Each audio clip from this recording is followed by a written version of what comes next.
Recording in progress.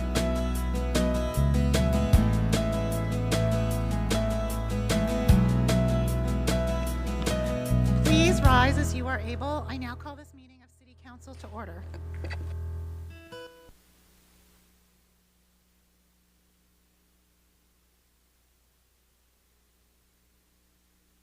Oh, Canada,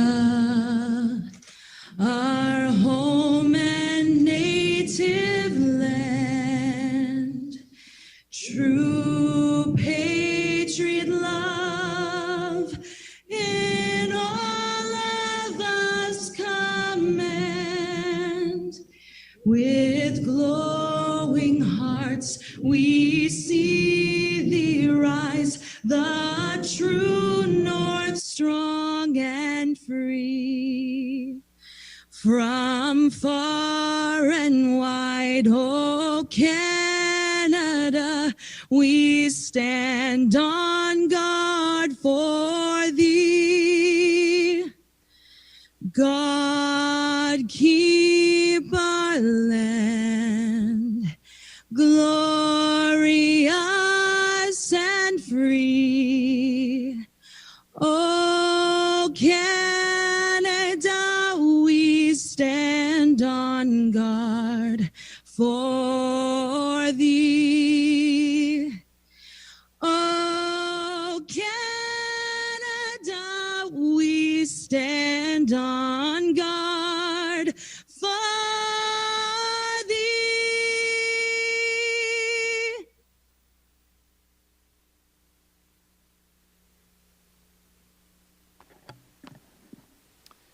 The City of Barrie acknowledges the traditional territory of the Anishinaabe people, which include the Ottawa, Ojibwe, and Potawatomi nations, collectively known as the Three Fires Confederacy.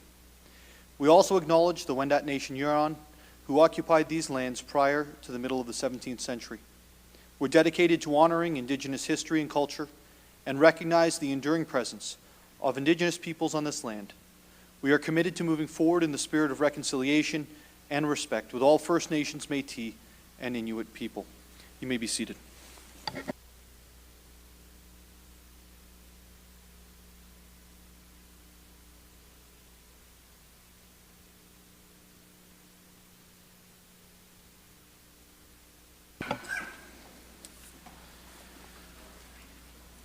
Well, welcome to City Council this evening. We have a full house. It's incredible to see. We have guests from across the pond. We have our young championship hockey players here this evening. So there's lots to go through, as well as presentations from the county and the health unit. So I'd like to begin today seeing that there's no student mayors with the confirmation of the minutes. The first item on the agenda is the confirmation. The minutes of the City Council meeting held May 17th, 2023 have been circulated.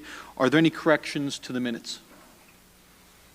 Seeing none, the minutes are adopted as printed. We're going to move right into awards recognition. And the first recognition is of Sir Robert Barrie Day, today, June 7th, 2023. I would like to begin by welcoming our guests from Harrogate, United Kingdom, Michael Newby, former Mayor of Harrogate, and Matthew Chapman, head of the BID, the Business Improvement District, or as we refer to it here, the Business Improvement Area, who are visiting the City of Barrie to commemorate the 10th anniversary of the twinning relationship between the two municipalities and to celebrate June 7th as Sir Robert Barrie Day. Sir Robert Barrie Day is an important day here in the City of Barrie, as it marks both the anniversary of the British officer's death and the anniversary of signing the city's agreement to make Harrogate, North Yorkshire, England, Barrie's twin city 10 years ago. Harrogate is where Sir Robert Barrie is laid to rest. In honor of Sir Robert Barrie and our honored guests here with us this evening, the Harrogate flag will fly at Barrie City Hall each year on the 7th of June. In addition, the City of Barrie's flag currently adorns Harrogate City Hall to honor Barrie's namesake and Twin City anniversary. Madame Clerk, do we have a video I think we're going to move to?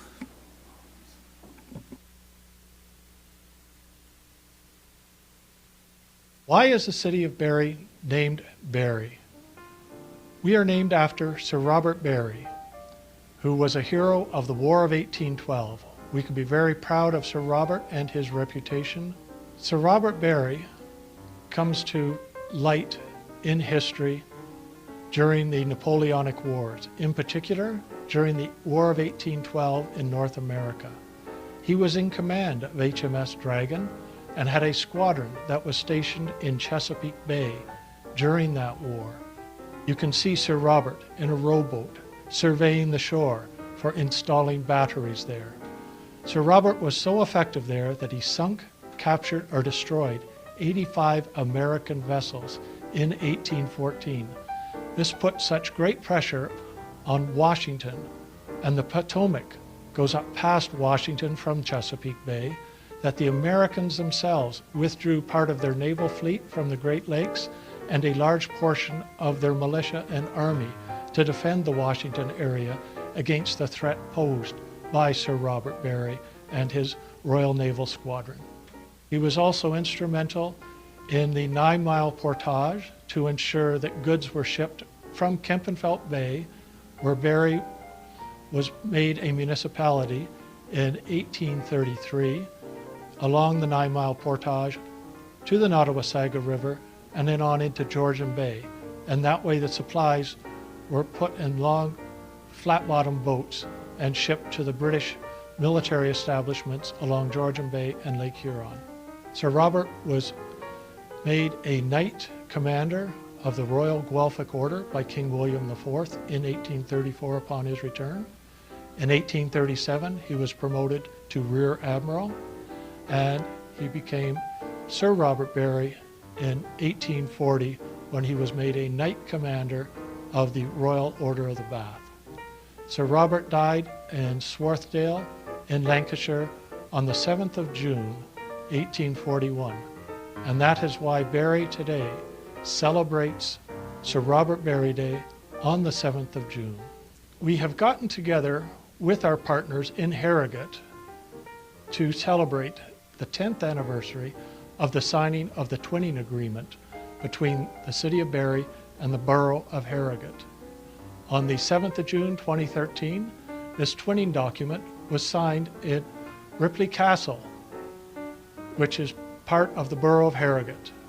And why are we part of the twinning with Harrogate? Sir Robert Barrie himself, who is the namesake of the City of Barrie, is buried in Christ Church Chapel in Ripley.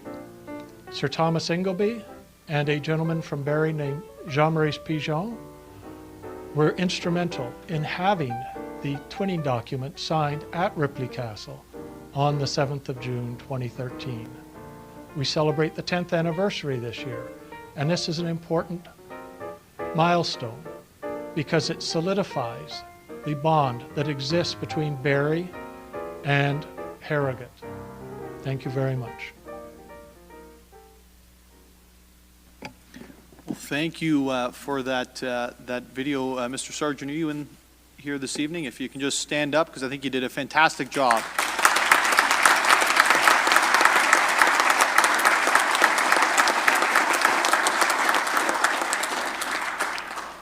Now, before we move on to the next section of this celebration, I do want to read out the proclamation. I, Alex Nuttall, Mayor of the City of Barrie, do hereby proclaim June 7th, 2023 as Sir Robert Barrie Day. Whereas on May 31st, 2021, the City of Barrie declared June 7th as Sir Robert Barrie Day, and whereas this day marks both the anniversary of Sir Robert's death as well as the anniversary of the signing of our Twin City Agreement with Harrogate in North Yorkshire, England, where he was laid to rest. And whereas Post Captain Robert Barrie was a British officer of the Royal Navy and commanded many vessels while serving. He is noted for his extraordinary service in the War of 1812, where he commanded the HMS Dragon in Chesapeake Bay and captured, sunk, or destroyed 85 American vessels during 1814. And whereas in 1833, in recognition of his many accomplishments and his naval service as the senior naval officer in the Canadian colony, our city was named in his honor. Whereas upon his return to England, he was knighted by King William IV and was appointed Knight Commander of the Royal Guelphic Order. He was then promoted to Rear Admiral in 1837 and made a Knight Commander of the Order of the Bath in 1840. And whereas Barrie lived a full life of service to his country, he died on June 7, 1841, and is buried at All Saints Church, Ripley Castle, in the borough of Harrogate. Therefore, I, Alex Nuttall, Mayor, do hereby proclaim June 7, 2023 as Sir Robert Barrie Day in the city of Barrie. I would like to now call upon Michael Newby and Matthew Chapman to join me at the podium for a gift presentation and to say a few words. Perhaps if we could have you come up and say a few words first, and then we would like to present you with a gift in honor of your travel here and celebration with us today. Michael and Matthew, they deserve a round of applause. They've come all the way from...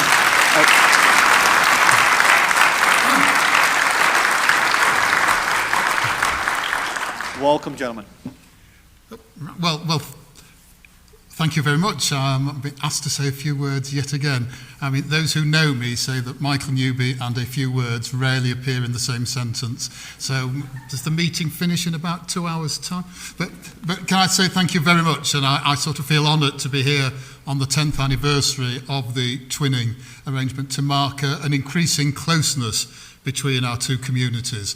We've had various people visit between Harrogate and Barrie musically, and we've got an exciting project coming ahead in July when we've got a youth rugby team coming here.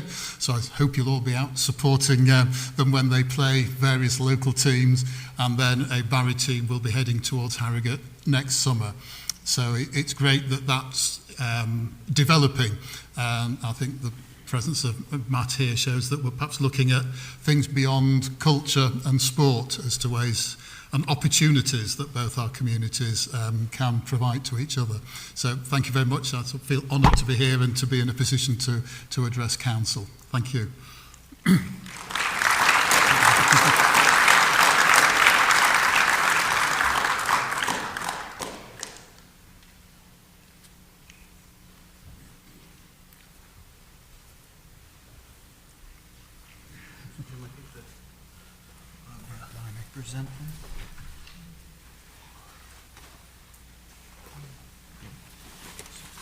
Thank you so much. Thank you. For coming. I know you have a wonderful week ahead of you, so you're going to get to see some of the very best of Barrie. So thank you for making the time, and we look forward to celebrating the many anniversaries ahead. Thank you. Thank you.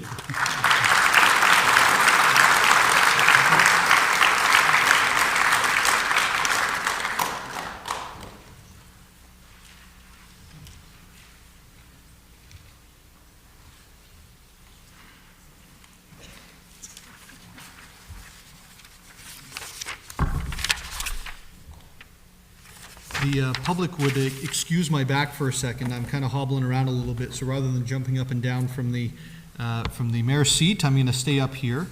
And we'd like to move into 6.2, which is the recognition of Barrie Minor Hockey Association, BMHA, Barrie Colts Under 12 BB team for winning the Ontario Minor Hockey Championship. And so I'd like to congratulate, is that my left or right? That's my right. I'd like to congratulate you and also invite the coaches up to say a few words, followed by the presentation of certificates this evening to your team.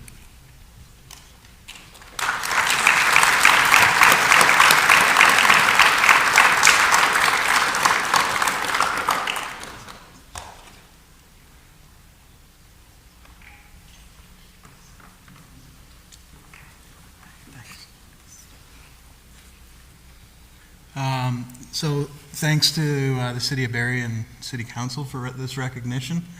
It's been an honor and a privilege.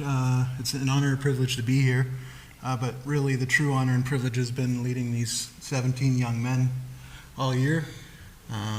You know, we really focused on all year talking about being a good teammate, loving each other, working hard for each other, and came through in the end. We were down 4-1 in the final game, and they never gave up and came back, and we won at 5-4 in overtime in an exciting game.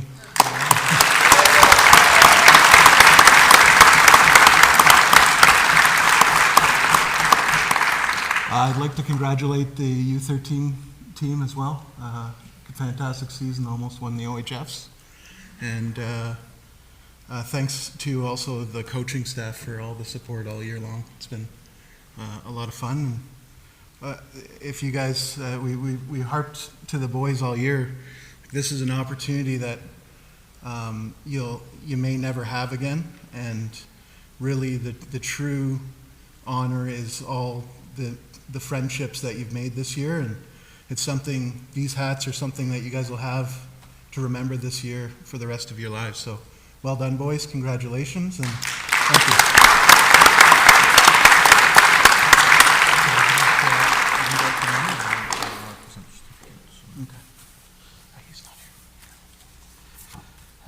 Jack Witt.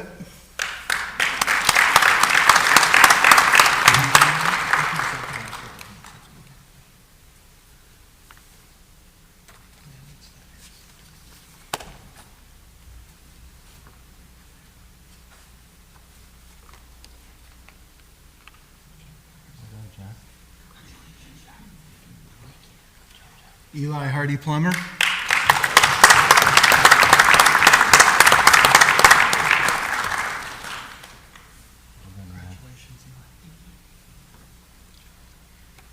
Jack Hussey, our captain.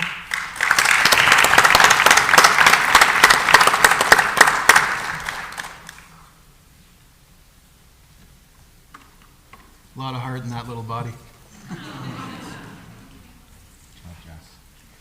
Nolan McCall.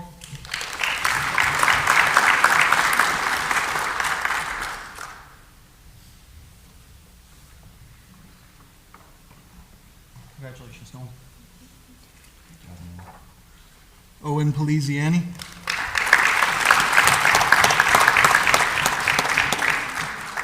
Hardest shot in the world.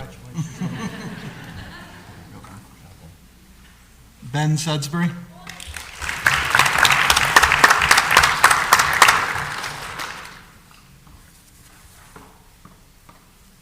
Congratulations, man. Tegan Tiffin Seminara.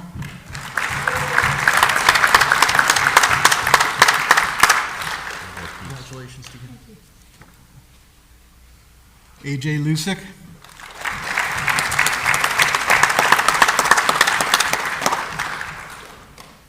Congratulations, AJ. Thank you. Colton Prock.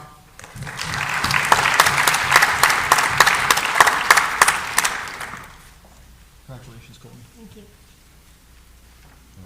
Johnny Tallarigo. Congratulations, Jonathan. Thank you. Colton Archer.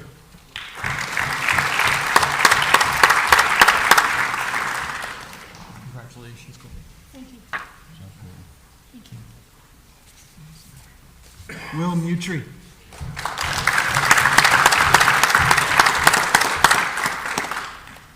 Congratulations, Will. Blake Barter.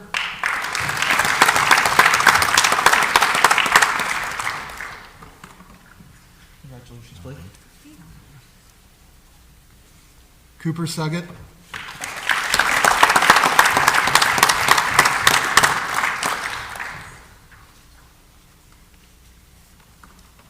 Congratulations, Cooper.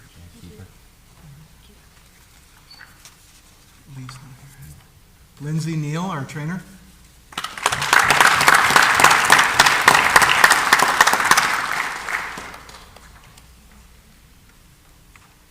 Congrats, Lindsay. Mark Jurgis, our assistant coach.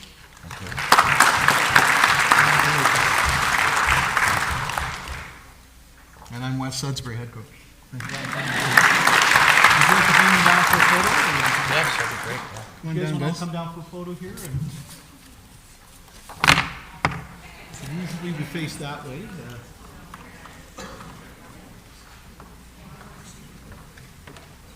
Come on down, guys. So if you want to, I'm not sure if you just come down, so why don't we line up so we face that way, and Eric, if you could come over, grab a photo. Want to go up front? Oh, just.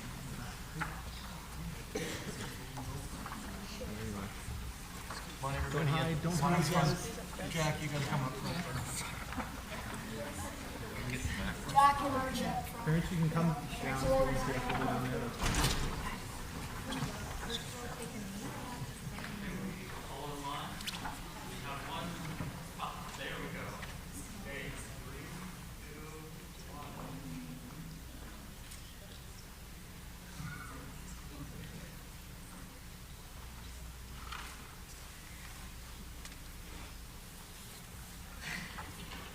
Congratulations.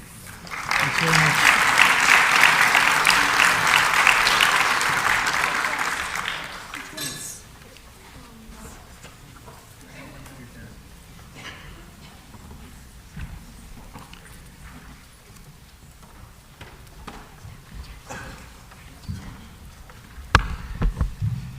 I'd like to now call upon the coaches of our under-13 AA hockey team for winning the Ontario Minor Hockey Championship and All-Ontario Championship finalist.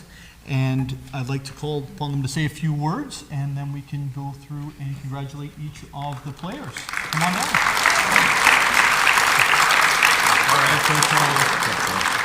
Talking here? Yeah, absolutely. All right, good evening. I'd like to introduce myself. I'm the head coach, Rudy Houghton of the U13 AA team. First of all, a little bit of storyline about this team. I coached them U12 AA, and that year we lost in the OMHA final in Kingston. Unfortunately, we just came a little bit short, but we had a goal this year to come back and win it, and we did accomplish that task. We went back to Kingston. We were down with about a minute left in the game to tie it up with about, I think it was 53 seconds to tie it. And then we went to, was it double overtime? Yeah, double overtime with the team. We ended up winning that particular game. So it was a very, very exciting game, a lot of hard work, and congratulations to those 17 players. We had 17 players on this team. I played all 17, and a fantastic group of parents and great team. Then we were fortunate enough in the city of Barrie, we hosted OHFs this past year. I want to thank the city of Barrie for the privilege to host it. Barrie Minor, Steve Fontaine had a lot to do with it. And then we had a great OHF committee. We had Natalie DeBow was involved, Don Lardman, and Wendy Massey, who headed up the OHF. Great time. We had a great dinner with the 4 teams at the South Shore Center. And then we ended up getting to the final in Barrie and came up a little bit short. We lost in the final. But Allendale Red was packed for those that were there. It was an incredible experience, and it was so nice to see the city of Barrie supporting the Barrie team. So thank you very much.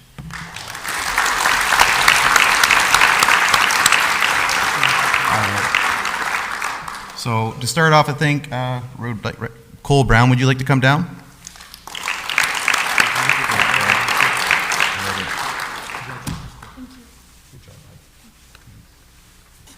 Next one is Tristan Gagnon.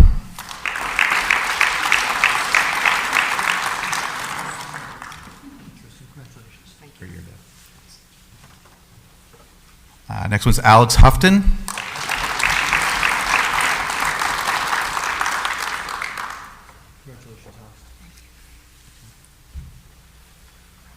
Noah Lapp.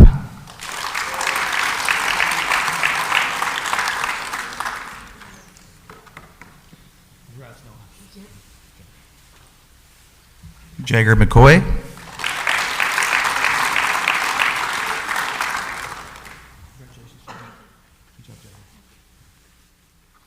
Sam Osmack.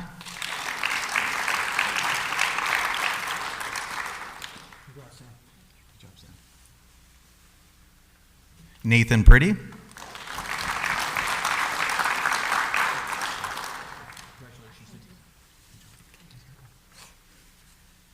Colton Lapardete.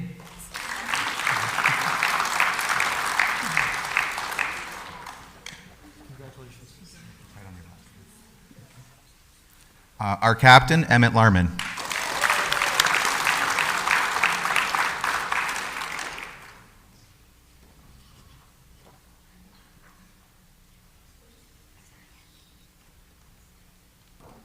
Matching casts. I know. They're all getting injured now. Carter Bastos.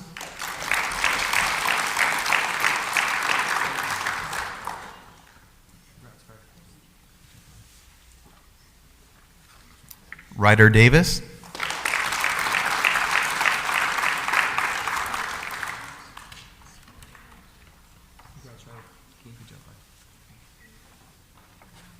Everett DeBow.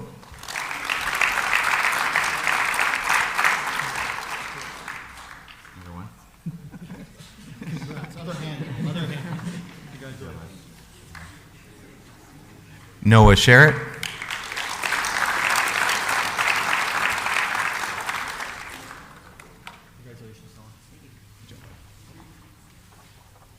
Caden Spence Collins.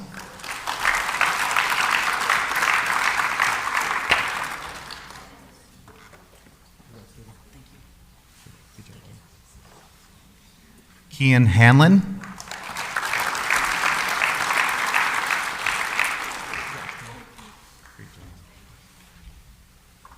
Crosby Massey.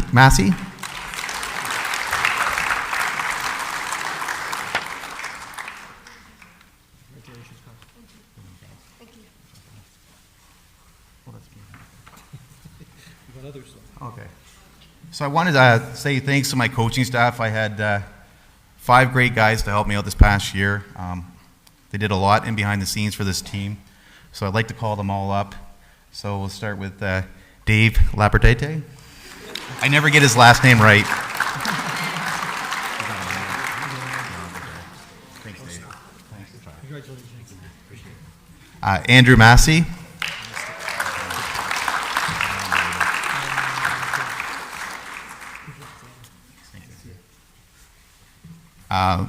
Steve Osmak, my manager.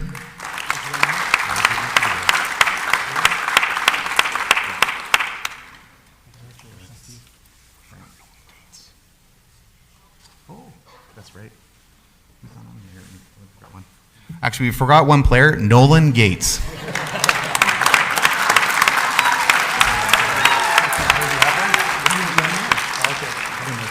Sorry, Nolan. Okay. Clark Larman.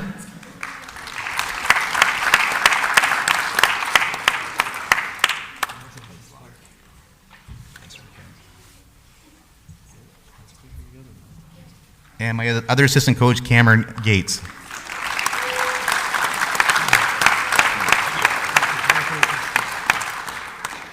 you like to bring everyone down for a photo as well? Yeah, I'd like to bring everybody down. Come on down, guys.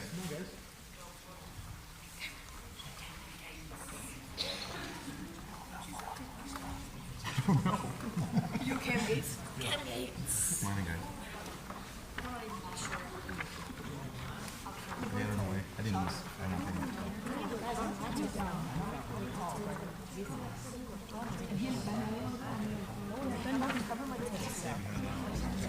Sorry. Can you hold them up?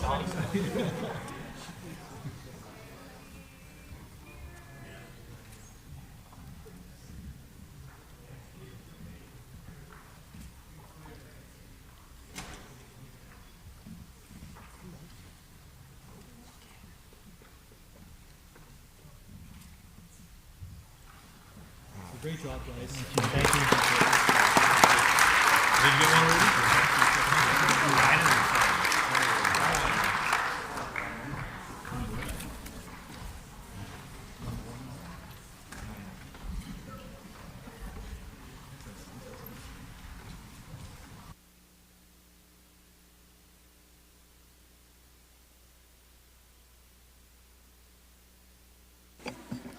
So before we allow you to exit, I think tonight for me in the first 3 presentations was quite a few things coming together because I often tell people as I was born in Liverpool that I play hockey like I was born in England. And so with that, you can all have fun, have a great night. I'm sure it's riveting what we're about to talk about, but there's probably a lot more fun you can have at home, guys. So thank you for representing Barrie so well. Congratulations and all the best.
To our three presentations this evening, I believe that it is quite riveting what you're going to bring in tonight, and I'm sorry the gallery isn't full, especially considering there is a lot of incredible information that's going to be coming our way this evening on some pretty big subject matter. So thank you for being here this evening. Before we get on to those presentations, we're going to be moving through the committee reports, and Deputy Mayor Thompson, I'm going to turn it over to you at this point. Thank you, Mayor Nuttall. Moved by myself, seconded by Councillor Corser, that Section A of the General Committee Report dated May 31st, 2023, as circulated, be received.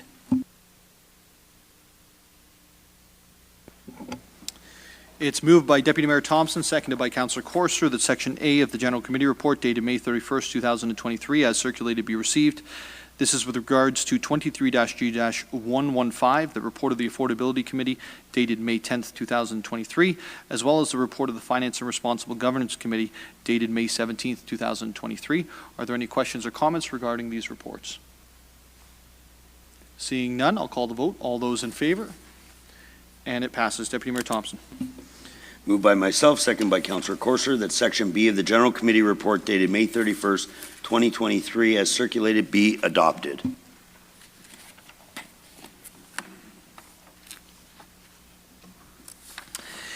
It's moved by Deputy Mayor Thompson and seconded by Councillor Corser that Section B of the General Committee Report dated May 31st, 2023, as circulated, be adopted. This is with regards to the 2022 audited consolidated financial statements, the deferred motion 23-G-088, the memorandum from circulation list dated January 25th, concerning an update on the permanent market. It's with regards to the Bay Area Farmers Market, mobile pop-up markets, and requests for additional winter vendor space.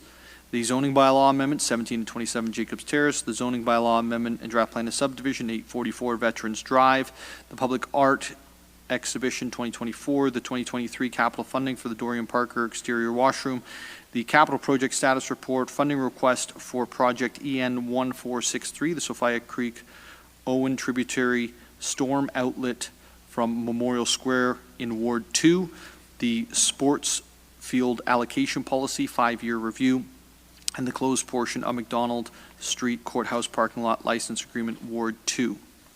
Are there any questions or comments or amendments with regards to any of the items that are in this? Seeing none, I'll call the vote. All those in favor? And it carries. Deputy Mayor Thompson. Moved by myself, seconded by Councillor Corser, that Section C of the General Committee Report dated May 31st, 2023, as circulated, be adopted. Thank you. It's moved by Deputy Mayor Thompson, seconded by Councillor Corser, that Section C of the General Committee Report dated May 31st, 2023, as circulated, be adopted. This is 23-G-128, the secured delivery method for confidential items. Are any questions or comments with regards to this? Seeing none, all those in favor, and it carries. Deputy Mayor Thompson. Moved by myself, seconded by Councillor Corser, that Section D of the General Committee Report dated May 31st, 2023, as circulated, be adopted.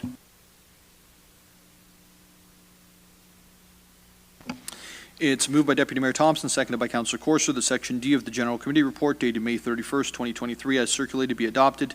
This is with regards to the North Shore Trail Vegetation Management Plan Review. Are there any questions or comments? Councillor Rima. Thank you, Mr. Mayor. I have an amendment. It's moved by myself, seconded by Councillor Nixon, that motion 23G129 of Section D of the General Committee Report dated May 31st, 2023 be circulated, be amended by adding the paragraph that staff in the development services and operation departments engage residents along the North Shore Trail during the implementation of the master plan and associated capital projects. I'd be happy to speak to it if you need it.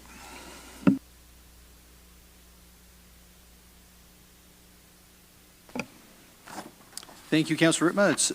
It's moved by Councillor Ritma and seconded by Councillor Nixon that motion 23-G-129 of Section D of the General Committee Report dated May 31st, 2023 as circulated be amended by adding the paragraph that staff in the Development Services and Operations Departments engage residents along the North Shore Trail during the implementation of the master plan and associated capital projects.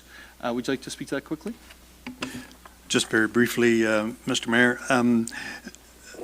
Councillor Nixon and I are the ward councillors for the North Shore Trail. And residents along the trail are very interested, of course, in what may happen along the trail. The report is a good report, and the recommendations are generally very supported. The people are really interested in when we start implementing the recommendations that they be notified, and then just have the opportunity to understand what is actually going to happen. So I think it's more for information than anything else. Thank you. Councillor, any questions or comments from members of council? Seeing none, I'll call the vote on the amendment. All those in favor? It carries. On the main motion as amended, are there any questions or comments? Seeing none, all those in favor? That carries. Deputy Mayor Thompson.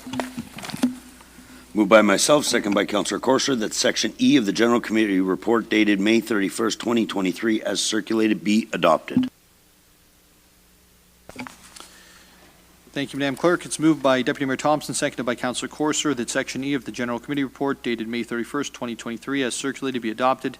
This is 23-G-130, the confidential correspondence potential land disposition matter, Dunlop Street East area. Are there any questions or comments? Seeing none, all those in favor, and it carries.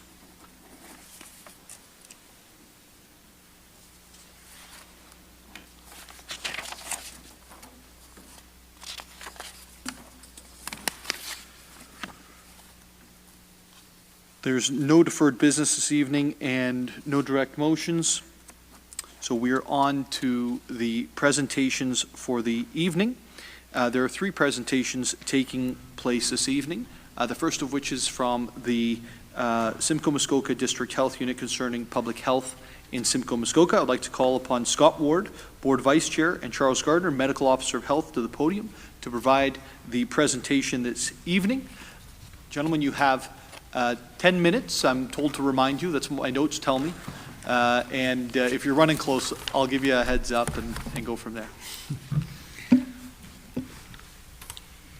Thank you, Your Worship, members of council. I am quite familiar with the 10-minute limit, trust me. Before we begin, I just want to thank the City of Barrie for the support of the Simcoe Muskoka District Health Unit over the years. I've had the opportunity to serve on the board for 15 years, 10 of those when I was a member of Simcoe County Council, and then most recently as a public member. It's great to see Councillor Morales again after all these years, and to finally see Councillor Harvey in person. And of course, we have two wonderful representatives, including our chair, Anne-Marie Kungle, Councillor Kungle, and Councillor Nassisi. Great to see you in person for the first time. That being said, I will now turn things over to Dr. Gardner for, I think, what you'll find is a very informative and interesting presentation. Thank you, Your Worship and members of council. This is a great opportunity for us to be able to engage with this council as we are with our other councils, given the newness of, even though it's been a while now, newness of the councils and the newness of our board as well. So basically, this is an overview of public health services in Simcoe County and the District of Muskoka, or William Barrie, and what they're all about. I was told this would lag. There we go. So public health is all about the prevention of disease for the population as a whole, and the vision in the board's strategic plan is healthy people, healthy places, with a mission in which, with our communities, we prevent disease and injury and promote and protect health for all in Simcoe Muskoka. So at this point in time, we have 15 Board of Health members. The Board of Health is our governance body, as our board vice chair, Scott Warnock, had indicated. Councillor Kungle is our board chair. And we have also Councillor Ngozi is member of the Board of Health, and we have two other members in council today who have been former members of the board.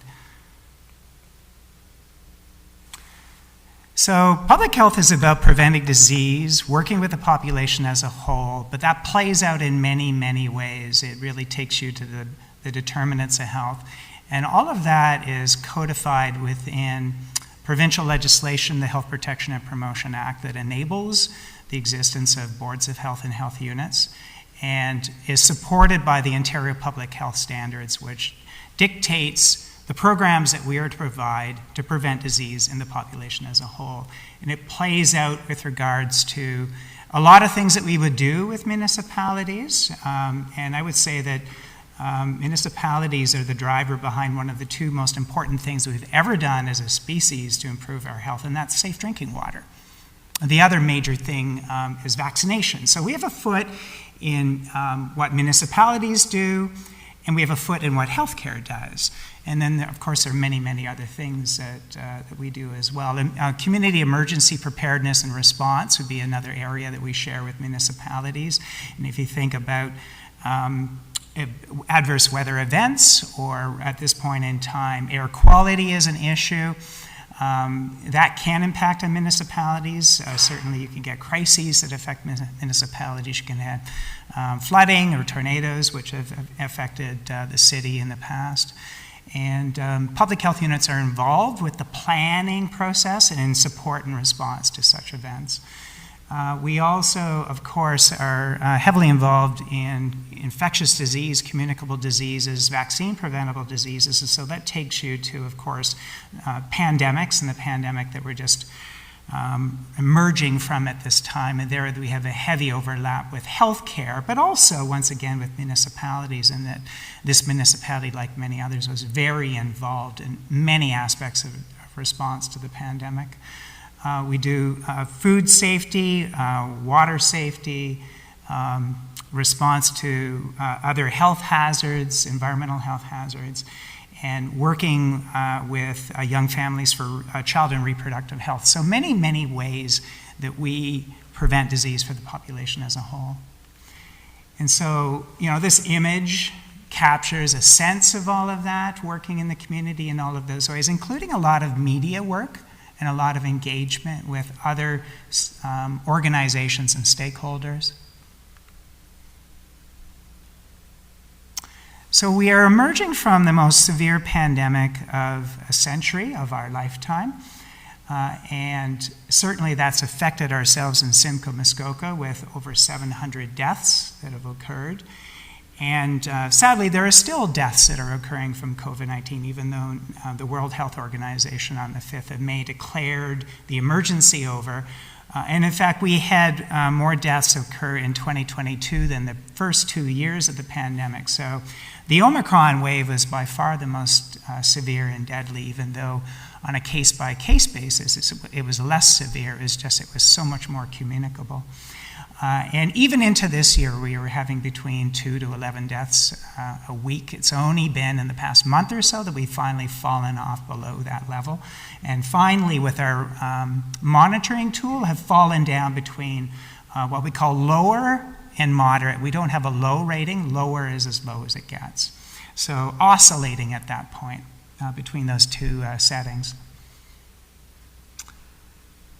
In the pandemic response, we did many things. So surveillance and reporting of the kind of statistics that I've just cited. And in order to be able to do that, receiving case reports and responding to outbreaks. We had over 1,000 outbreaks in healthcare facilities, long-term care facilities, congregate settings over the course of the pandemic. And there were countless others, many of which we never knew of, that occurred in many work environments and other public settings. With partners and all of community approach, doubling our staff and having some 800 volunteers, and then the participation of hospitals and pharmacies, primary care and others.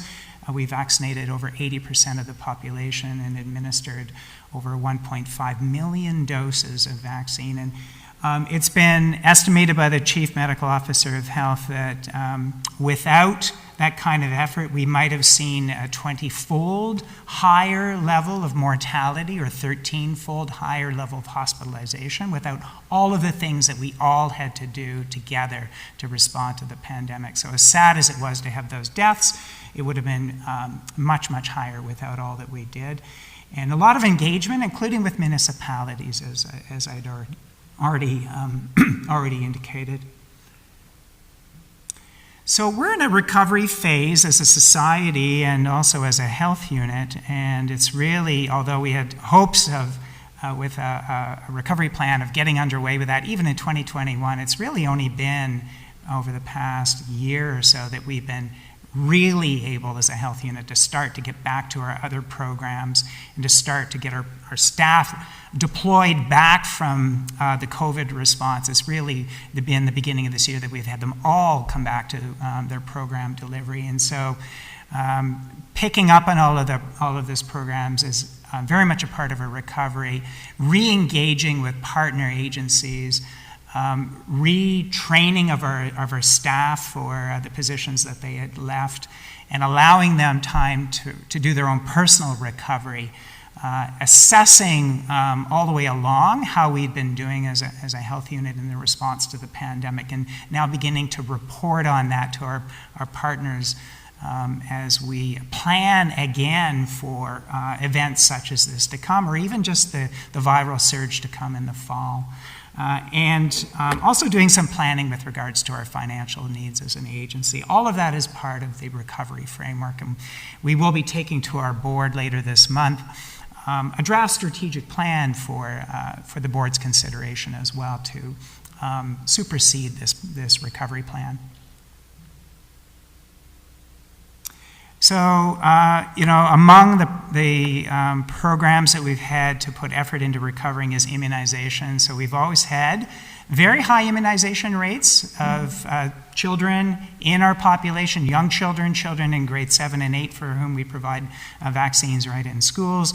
And that dropped off tremendously over the course of the pandemic, particularly with the closure of schools and our inability to be able to get to them in schools. And so it will take us the next year or more to be able to do that kind of catch up. We've been very active in the catch-up process in the first half of this year, but that is a high priority for us. The very last thing we'd want to see is outbreaks of vaccine-preventable diseases because of that lag in our ability to have covered the population. The opioid crisis continued, of course, and actually became worse through the course of the pandemic. There was, so much in the way of services in general in society that were held up through the course of the pandemic, and that had its impact in many ways, including on opioid mortality. And this occurred in the Western world, it occurred in Ontario, and it certainly occurred in Simcoe, Muskoka, and in Barrie. We did maintain human resources throughout the pandemic to continue responding to the opioid crisis, but that in itself was not enough to stop what we'd witnessed. We are starting to see some recovery, but the levels are still higher than they were before the beginning of the pandemic. And so since 2018, we've had an opioid plan as a district with partners, including municipalities, and we'll continue with that plan. It is a priority for the Board of Health to engage with our Indigenous communities, and through the course of the pandemic, we were successful in doing so, including with immunization. We're able to give special attention to our 4 First Nations communities, as well as the Indigenous population off reserve. And this is a photograph of us receiving some commemoration for this from the Memaway First Nations primary care service. And 2 of the individuals in this had made a presentation to the Ontario Public Health Conference in February of this year about our successes on that front. So we are accountable to our communities and put out an annual report. Most years, through the course of the pandemic, we had to put basically 2 years' worth into a single year, and made that available a year ago. And we're about to take to our board the 2022 annual report for the board's consideration and release later this month. So that'll be coming out shortly, but basically it provides an overview of the priorities for the year, the services that we provided. Certainly through the course of the pandemic, a lot of information about the response to the pandemic, but the financials are also provided as well.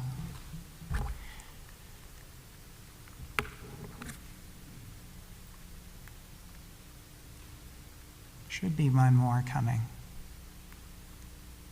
There we go. So we receive our funding from the province as well as from our municipalities. Under the Act, it's referred to as the obligated municipalities, upper tier, single tier municipalities. So Barrie is one of those, and about 30% of our funding comes from levies to our municipalities, the rest from the province. This provides the gross figures for the levies for the city of Barrie for the 3 most recent years, as well as the percentage increase and expressed as on a per capita basis. You'll see that the actual per capita costing actually went down slightly in the most recent year. This is based on impact data, and so would be impacted on by population growth.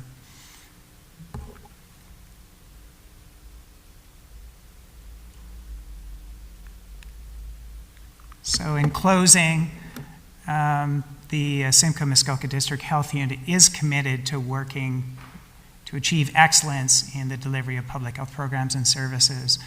And municipalities greatly influence people's health. The services that you provide are critically important to the health of the population. COVID-19 has been the cause of the most severe pandemic of the century, and at this point in time, we are working hard to recover our full public health mandate.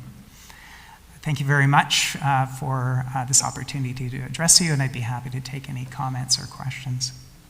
Thank you, Dr. Gardner and Vice Chair Ward, for your presentation this evening. Members of council, are there any questions or all questions for the presenters this evening?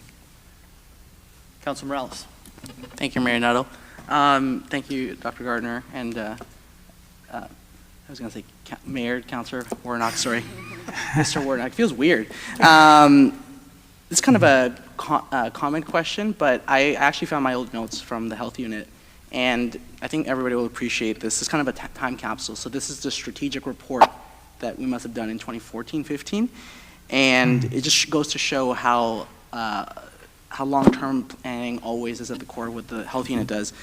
It says this: by December 2012, so this must have been the previous strategic plan, a scalable business continuity plan to systematically monitor and realign resources in order to respond to unanticipated public health issues that have the potential to disrupt programs and health for it to be developed by then.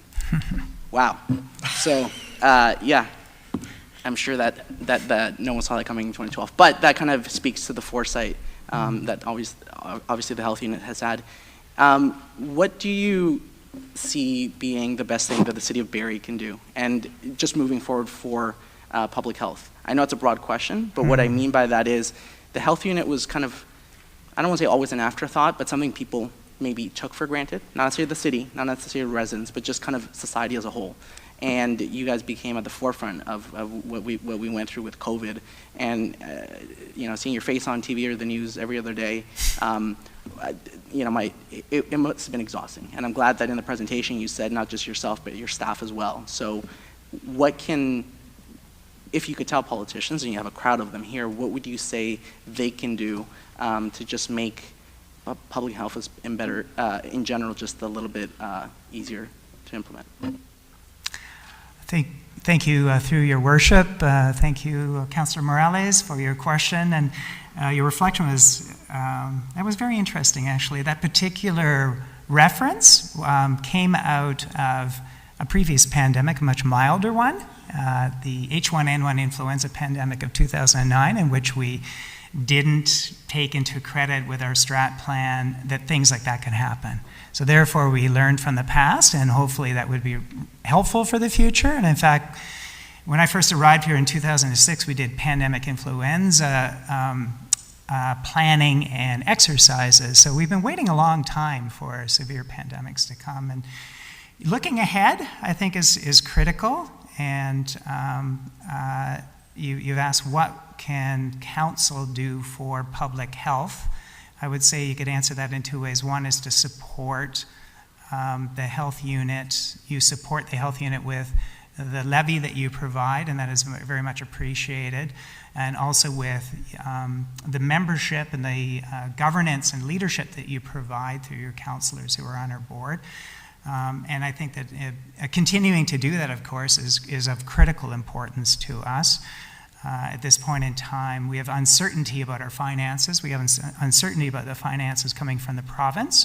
We may have some communication coming from our board in the near future related to that, and it would be shared with municipal councils for your consideration. So I guess that's a bit of a heads up on that. The other thing is that so much of what you do is important to the health of the population, and I would suggest always view your decisions from the point of view of how does it impact on the health and well-being of people, and in particular those who are most vulnerable, those who don't have the options that many other people have.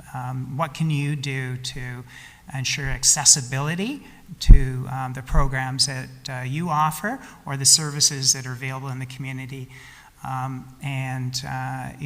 There is a lot of planning that the city has done in that regard, such as your safety and security plan has a lot of good content in it. I would think that always referring back to that would be a wise thing to do.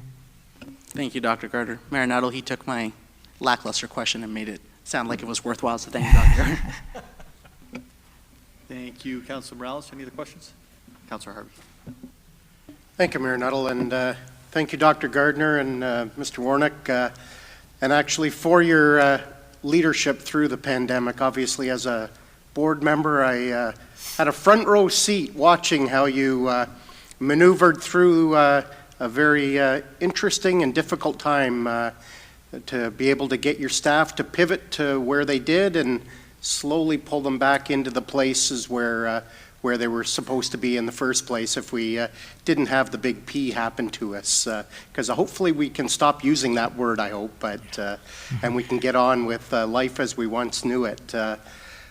Moving forward, though, outside of obviously you just mentioned some uncertainty about budgetary in the future, what do you see as your biggest hurdle moving forward as a health unit to get us back to where we were, if not to even expand certain programs? Because I know as a board member we had to make some difficult choices at times because of financial constraints, and certain programs were paused or even having to be removed for a period of time.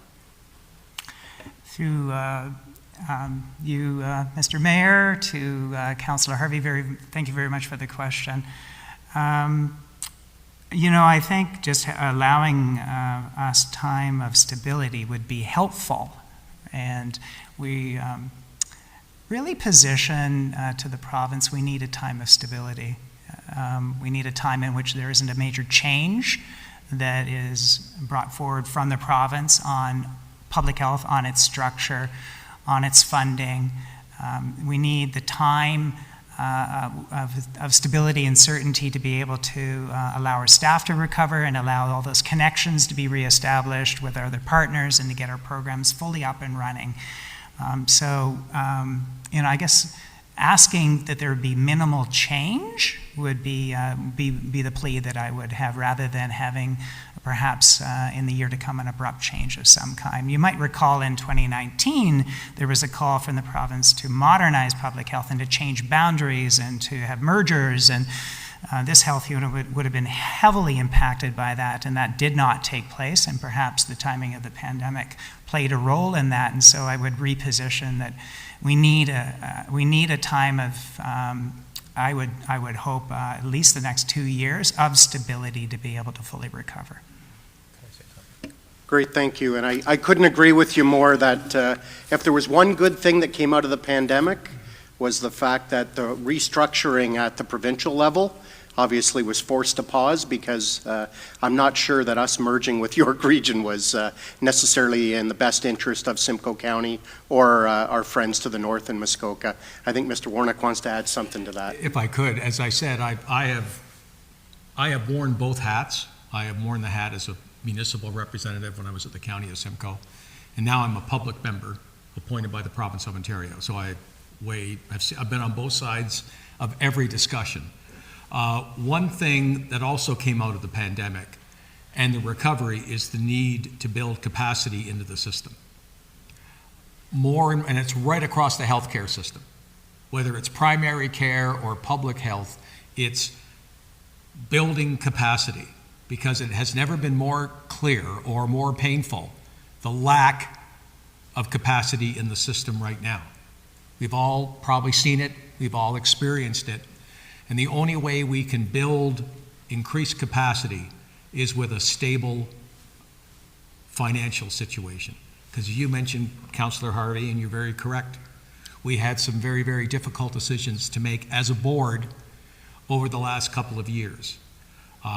Without the province fully stepping up or increasing the amount of funding we receive, we were going to have those difficult conversations again.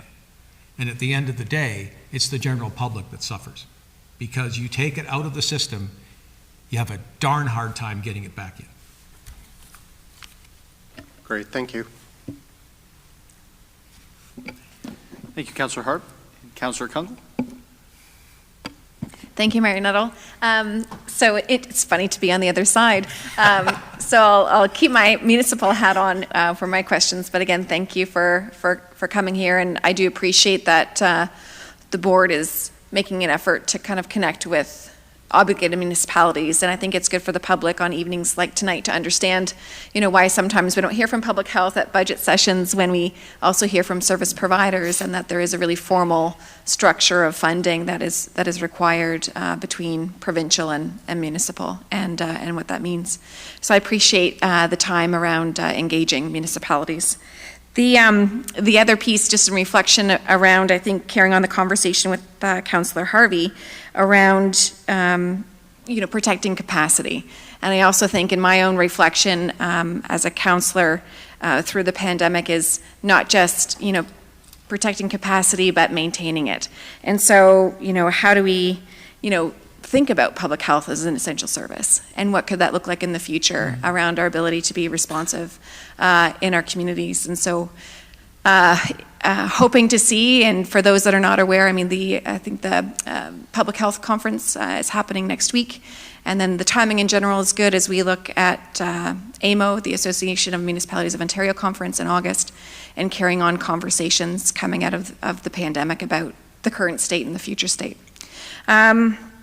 I did have a question about some of the recent events, if you could speak to it while you've got the podium, because in addition to the programs that you covered high level, but also kind of the public health messaging and responsiveness, and with the air quality concerns, and I know the health unit put out within the last 24 to 48 hours a bit of a media advisory. Many residents have been asking me directly about information, and so it's good to be able to point back as a municipality to public health.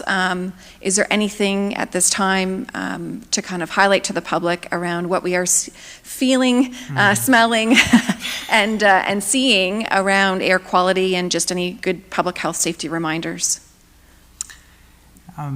Through you, Mr. Mayor, to Councillor Klungel, thank you very much for that question. And I would say that perhaps we're slightly shocked.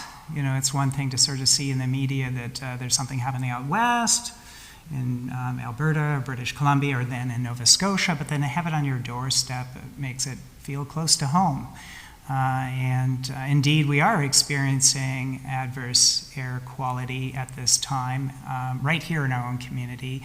And for that matter, over a great swath of Canada and the United States, New York City, I noted in the media as well. So a huge number of people right now being affected by the forest fires and their impact on air quality. And the Environment Canada reading for today here in this city was of a moderate impact, but forecasted to go to a high level of severity over the next couple of days.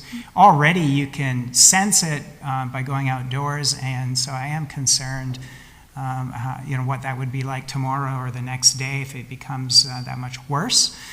We do know that with poor air quality, everybody's health is put at risk, but particularly people who are vulnerable, people who are older or very young, or those who have pre-existing medical conditions, respiratory conditions, heart condition. And the advice right now is to reduce your exposure to the outdoor air. That's difficult to do, of course, since we are obliged to go out, and for that matter, the outdoor air gets inside, for that matter. So it's going to have an impact, right? We have a limited ability to reduce our exposure to that. It's really otherwise hard to advise what further people can do. The Center for Disease Control actually advised the option of using an N95 mask for outdoor exposure for prolonged periods of time. So that's on our website. I'm not sure how many people would want to do that, but that would be one way of reducing your exposure to particulates as part of the issue with air pollution. The other thing we're doing as a health unit, in addition to monitoring and communicating, is monitoring emergency department visits. So we have a system with our hospitals whereby we get data on an ongoing basis of emergency department visits cataloged by type of visit, and we've already started to see, as of yesterday, a rise in people showing up with respiratory symptomatology in our emergency departments. It's starting to have a measurable impact. So it's important for people to be aware. We raise awareness and for people to know what they can do, but I think it's actually limited what people can do. Thank you very much, and happy Bike and Seniors Month, knowing the programs that you do to support both. So it's a pleasure to serve with you and also to be a resident in a community by which your leadership has shone, and I deeply respect that and appreciate it. Thank you, Vice Chair Scott Warnock, and have a good evening. Thank you. Thanks. Thank you, Councillor Kungl. Councillor Harris. Thank you, Mayor Nuttall. Mr. Warnock, you mentioned the public suffering, and I can appreciate that. I was wondering from the perspective of children and youth, and if you can, maybe Dr. Gardner, what was the impact on children and youth from the pandemic? And I know immunization was one thing you mentioned, people not getting immunization. But what do you see as the primary impacts on children and youth, and what would be the primary kind of response or activities from the health unit moving forward? Through the mayor to yourself, Councillor Harris, thank you for the question. In fact, for the most part, COVID-19 did not heavily impact on children directly. There was some impact for sure, particularly those that had pre-existing medical conditions, and there's some potential for them to have long COVID, but for the most part it was far less severe than adults, and in particular older adults. The greater impacts were really indirect impacts. So the impacts of the response, of the shutdown, of school shutdown, on their mental health and well-being, on their social connectedness, on their educational advancement, particularly those that might have had more difficulty learning remotely. I think it behooves us to continue to do what we can, working with schools, school boards, to address the mental health needs that they're seeing now in schools. We do have programs in schools. We do connect and have staff placed to connect with the school boards, and we get good information from them about what they're seeing in schools. And they're having to deal a lot with children who are basically upset with the experience that they've had to come through, and ourselves and other agencies need to be prepared to support that response. Thank you. Thank you, Councillor Harris. Any other questions? Seeing none, I just have a couple of things. First of all, there was no binder, no book written on what to do with COVID. You certainly were tried to look ahead at what could come down the line, but you weren't able to pull something off the shelf and say, all right, here's what we do for the next 3 years, right? And so I often tell people I think I'm the luckiest politician in the world. I left office at late 2019 and came back in late 2022 and missed all of it. And I'm not jealous of anybody who was in power and in office in that time period, because it created a lot of difficult decision-making decisions, but also decision-making processes on what are the inputs in order to get the outputs. And so certainly recognize that, and thank you for the service over the past years, because I can't imagine the stress and efforts that were put in day and night, literally, to guide through what we will all remember a long time from now is a very difficult and tumultuous period. Having said that, there's two things I wanted to ask about. One is with regards to a slide that was on the presentation, and so I think the presentation says there's about 700 deaths through the pandemic, roughly, give or take. Probably ones we weren't able to necessarily classify 100% either. But there was also a slide that showed about the deaths related to the opioid crisis, but I think it showed that there was roughly 40 deaths per 100,000 people. Is that for Barrie? Is that for Simcoe County? Is that for Simcoe Muskoka?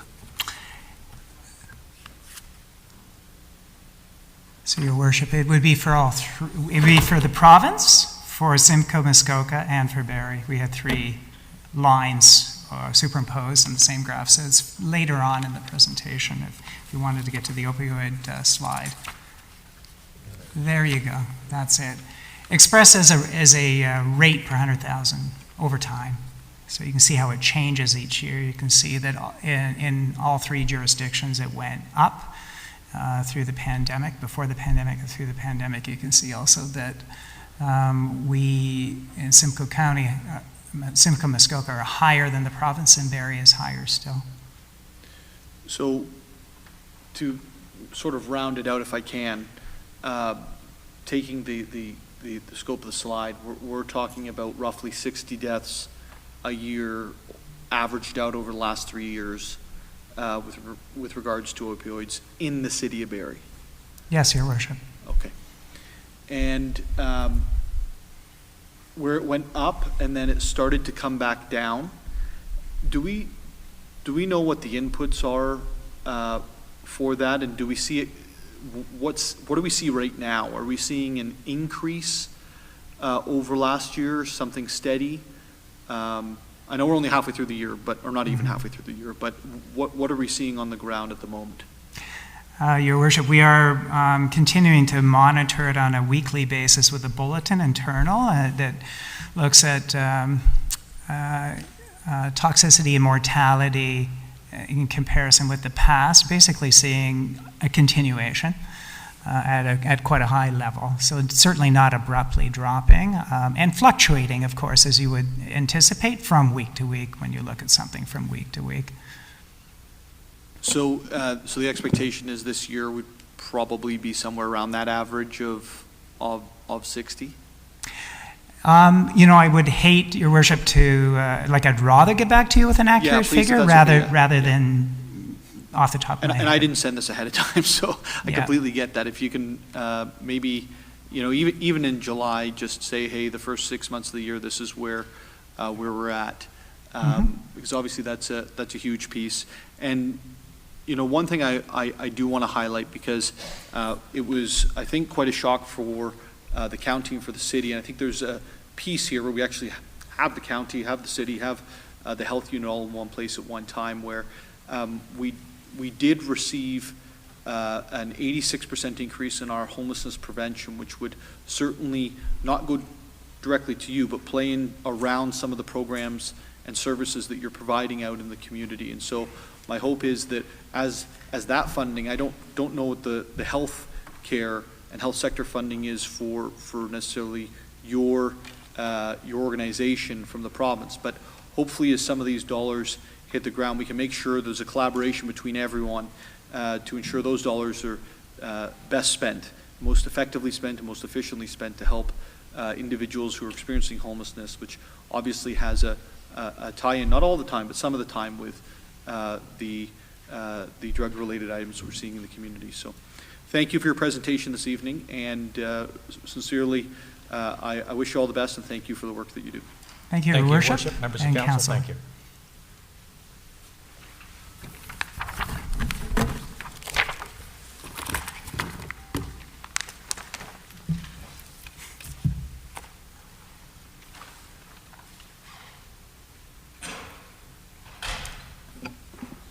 Our second presentation this evening is concerning an update on the housing needs assessment and affordability strategy. I'd like to call upon Josh McLeod of N. Barrie Lyons Consulting to the podium to provide the presentation. And you have a team here tonight too with you? Or I do, yes. I have a couple members of staff that we're working with, and my colleague, Margot Hayward, who's been integral to the work so far. Wonderful, thank you. Turn it over to you now. Great, thank you. So my name is Josh McLeod. I'm an associate at N. Barrie Lyons Consultants. Our firm is sort of a real estate and development consulting firm. Our focus is primarily on housing, and we deal with the full breadth of housing. We work on assignments for market rate housing, affordable housing, student housing, seniors housing, pretty much everything. And we've got a mix of employees in our shop that have backgrounds in urban planning, in market analysis, and in land economics. So it really allows us to take a unique look at the housing market. So tonight I'm just going to give us a quick overview of the project that we're working on right now. That'll include hopefully a brief summary of the housing needs assessment that we've recently completed. I'll talk about some next steps for us, and then we can get into any questions that any of you may have. So our project is really broken down into 3 different phases. We're towards the tail end of phase 1 right now. The big piece of that was really the housing needs assessment deliverable, which was looking at sort of what's going on in the market today, supply and demand conditions, really establishing current conditions and different housing gaps. Phase 2 is a little bit more the action and implementation plan, so we'll be coming up with strategies for the City of Barrie to tackle the affordable housing crisis, looking at why there are housing gaps, and we'll also be looking towards what else is being done elsewhere successfully or potentially unsuccessfully as part of our recommendations. And then phase 3 is really sort of bringing it all together, updating the actual formal affordable housing strategy document, and then bringing it back to you for final approval. So for our housing needs assessment summary, this is, as I said, it's supposed to be a brief summary. The report itself is about 65 pages. It is pretty dense. There's a lot of data in there. Hopefully, if you haven't had a chance to read it yet, you will at some point in the future. But we'll go over this as quickly as we can tonight. So as we're starting here, I just want to quickly outline some of the key findings. And I don't think that these are particularly groundbreaking. A lot of what these housing needs assessments do is really confirm some of the things that we already know with data, really putting hard numbers behind it, so that we can start coming up with solutions that specifically attack those issues. So the first one here, ownership and rental affordability, is very strained in Barrie. There are very few options for low and moderate incomes in particular. Housing costs are rising at a far greater rate than incomes. This is not something that's uncommon outside of Barrie. It's not just Barrie where these issues are happening. Ownership housing is unaffordable for almost all households, including many households that would be categorized as higher income. And that's driving more people to the rental market. As we drive more people to the rental market, that obviously causes issues in what is already a constrained rental market, creating more unaffordable conditions, particularly for those low and moderate income households. And lastly, this is really, we're working towards the idea that Barrie's going to have to be planning for and encouraging a greater and broader supply of housing moving forward, and that really we're finding that rental housing should be the highest priority moving forward relative to ownership housing. And part of that is that we find that renter households are far more likely to be in core housing needs, so they're living in unaffordable conditions. There's a significant shortage in rental housing, as we'll talk about in a couple slides. And renter households in general, on average, earn about half of what owner households do on an annual basis. So their options within the market are significantly more limited. So before I get into what's going on in the housing market, I just want to really quickly touch on why it's important to invest in affordable housing. We've kind of got 2 buckets on this slide. The first one is negative impacts on individual households themselves. So if a household is unable to access affordable housing, they have less money that can go towards other specific needs, other important needs, things like food, things like transportation, things like education, particularly for our children. Some households are forced to live in unsuitable or inadequate conditions, either in housing that's in need of significant repairs, maybe there's issues with the electrical or with the heating, or that are inadequate from the standpoint of, say, there's a 3 or 4 person household and they're forced to live in a 1-bedroom apartment. That would be considered inadequate for them. Not being able to access affordable housing also has impacts on our health, both physical and mental. It has impacts on our relationships. If we're spending more time commuting long distances or working multiple jobs, we have less time to spend with our families and friends. And there's also evidence out there from studies that children who are living in homes that are unaffordable are more likely to have emotional and behavioral issues. And all of these things really lead back to a lack of stability for these households if they're unable to access something that's affordable to them based on their income. Outside of the impact on those individual households, this is also a really significant economic development issue, which we're seeing in a lot of different communities, and we've actually done work specifically on the economic development side of this in other communities. So it obviously impacts our ability to attract employees to our community if there's no affordable housing. And this is a wide range of jobs. I think sometimes we have a tendency to think of, your baristas and your retail workers, the ones who are working service jobs that are maybe not the highest earning, but really it's becoming an issue beyond that with jobs like nurses and teachers that are really integral to every single community. Beyond that, it has an impact on productivity. If you're commuting long distances, if you're working multiple jobs, employer retention is reduced. If you can't access affordable housing, you're more likely to look for jobs elsewhere. As I had mentioned, commute times can be increased. That increases transportation costs. It has environmental impacts. It has impacts on our infrastructure. And lastly, there's less local spending on goods and services if households are spending more than they can afford on their housing. So we've included this figure just to kind of really nail home the point here on that economic development side. On the left side of our figure in purple, we have the taller bar is the annual household income required to purchase the average condominium apartment in Barrie. So we're approaching $200,000 a year there. And the smaller purple bar is the household income required to rent the average condo apartment in Barrie. On our right side in blue bars, we have the 10 largest industries in Barrie and the estimated median incomes within those 10 industries. And as you can see, 9 of the 10 are below the line for that rental apartment, and they're all below the line for the purchase of a condo apartment, and frankly, quite significantly. So what this really shows us is the challenges, particularly for single persons when they're looking to access the housing market. It really shows that you do require dual incomes to access a lot of options within the market. And this is only looking at apartments, right? This isn't even considering low-rise housing, our townhouses, single detached, semi-detached, where the gap is even wider than we can see on this figure here. So this is sort of the basis of our housing needs assessment. What we've done is we've taken StatsCan data and it's been split into deciles, income deciles, and I understand that not everyone necessarily understands what a decile is. It may be a new word, but essentially what it does is it takes all the households in Barrie and splits them into 10 even segments. So each of these deciles represents 10% of the population, and the income next to it essentially represents the top end of that 10%. So our first income decile, we see under all household incomes is just over $35,000 a year. So that household would be within the 10th percentile of incomes within Barrie. As we move up, say, into the 7th income decile, the income associated with that one would be the 70th percentile of incomes.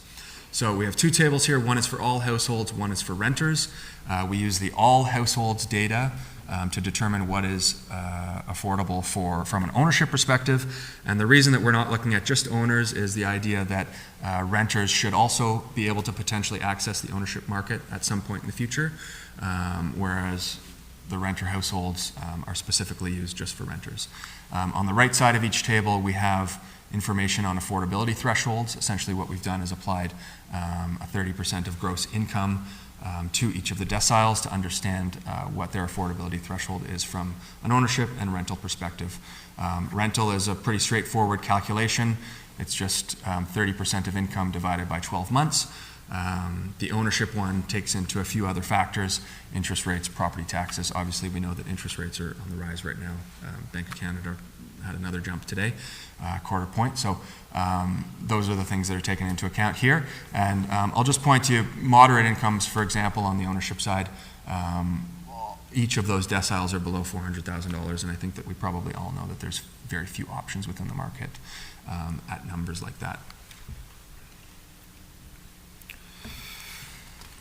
So, in the ownership market, we've done a pretty detailed survey of the recent market in Barrie on both the ownership and rental sides.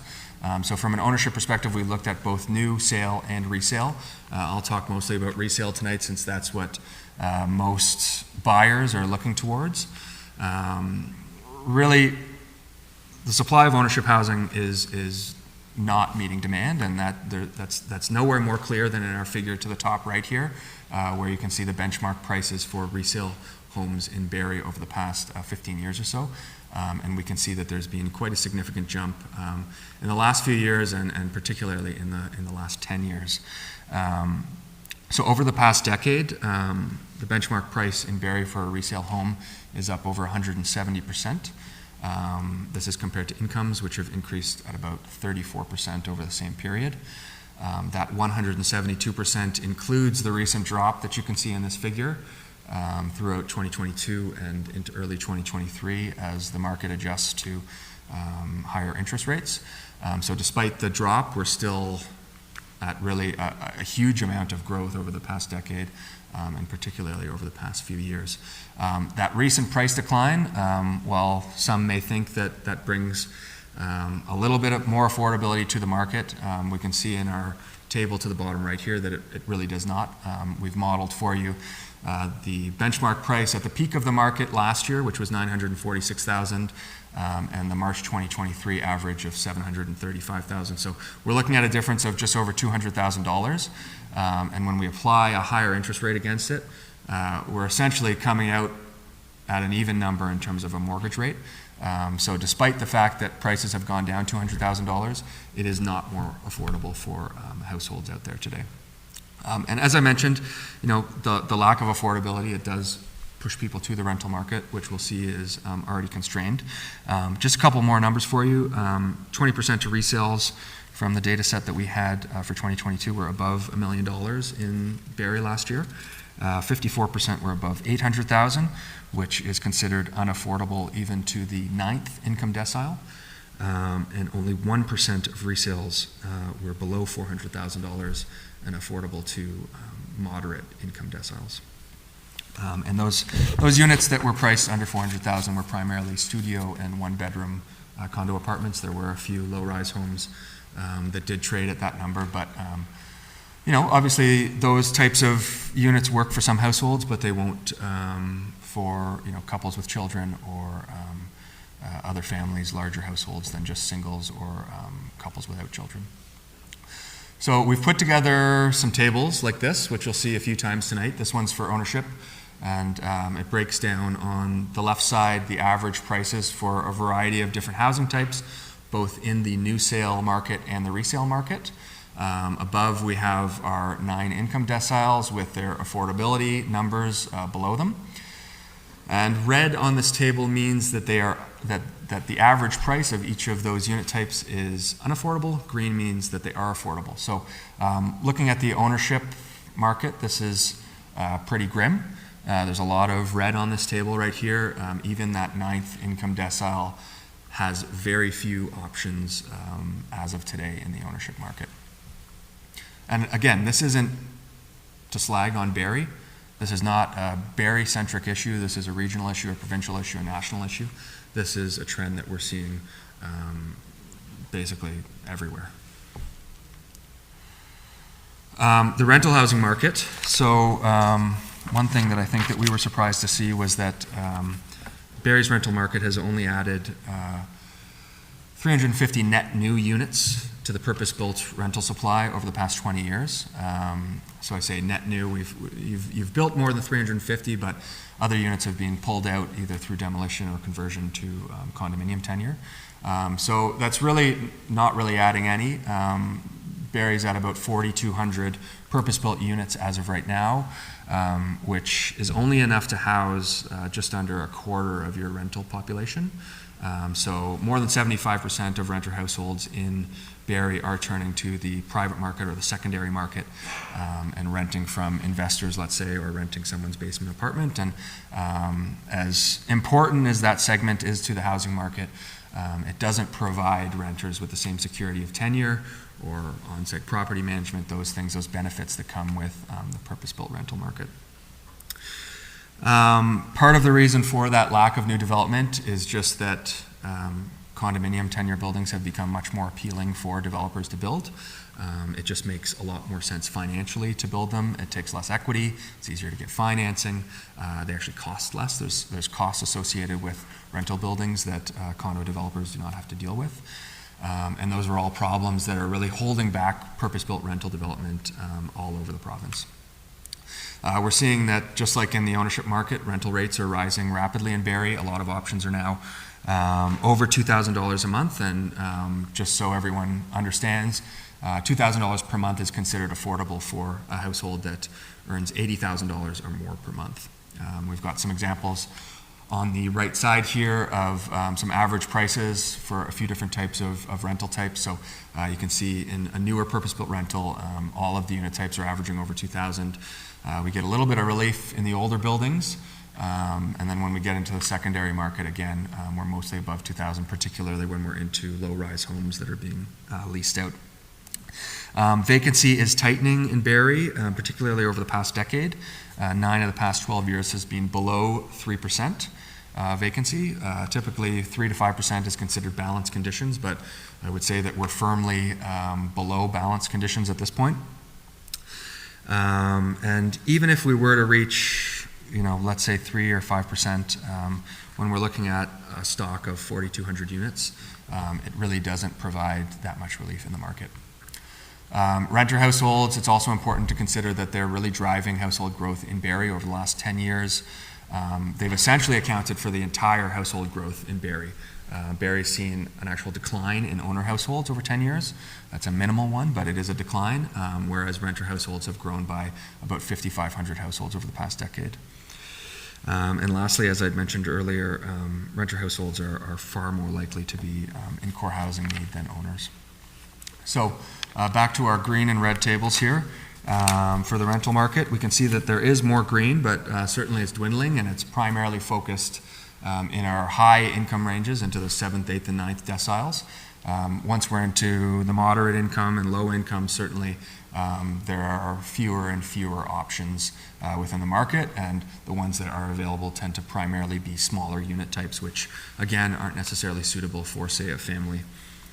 What we don't have on here is private rooms. We did receive some data recently from Georgian College, actually, who's been doing some work on this, and they found that private rooms average about $1,000 a month in Barrie now, which gets us into affordability for, into our 3rd decile there, but certainly is still out of reach for our lowest income households.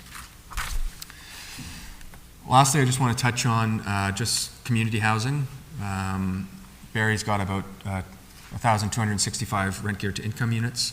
It also has just over 1,000 new affordable housing units, which are a mix of secondary suites that have restrictions on the rent that can be charged. It also includes rent supplements and more typical standard affordable ownership or affordable rental units. These units have been created over the past 10 years or so, 8 to 10 years, and Barrie's actually done a great job in terms of exceeding the target that was set by Simcoe County in 2014, and has passed it by quite a bit in advance of the 2024 target deadline. That being said, as great as it is that the city has been able to pass that number, I think it's pretty obvious that things have never been more unaffordable, which can be a bit of a danger of setting a specific target of units, right? there are perhaps other ways that we'll need to be looking at that beyond just a specific number of units needed. And lastly here, more than 60% of the wait list in Simcoe County for affordable housing is within Barrie. It's closing in on 3,000 households, and obviously that's the largest wait list within the county. So our last one of these tables, and maybe this is obvious that these types of housing serve more of our income deciles, but I think it is important to point out that as the city is able to secure more of this affordable housing, it is truly effective. On the left side, we have a few different levels of affordability. 100% AMR is 100% of CMHC's average market rent, which, if you're doing something like inclusionary zoning, that's typically the level at which the affordable housing is provided. And 100% AMR starts allowing us to chip away at those moderate income households. And then as we move down into deeper affordability, 80%, 60%, we're able to start serving some of those lower income households in the lower income deciles there. So I mentioned core housing need a couple times. Core housing need basically takes into account three factors. One is affordability, adequacy of the housing. So adequacy, as I mentioned, is it in need of significant repairs or not? And suitability, which is does the housing match up with the household size? So 35% of renters in Barrie as of 2016 were in core housing need, and 9% of owners. The number of renters obviously far exceeds the number of households here.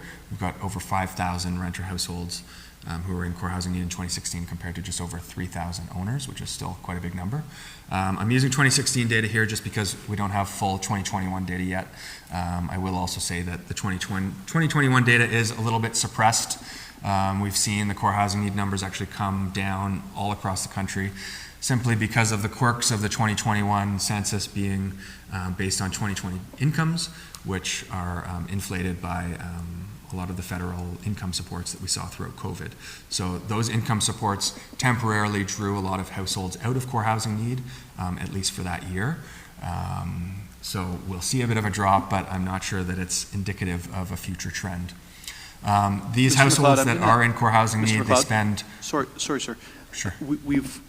We're about double the time that we've I'm sorry. allotted for Okay, tonight. I've got one more slide after this one. I want members of council to be able to ask questions, and I certainly want to allow the County of Simcoe, who's here this evening, to be able to do that, and then have members ask them as well. So, sure.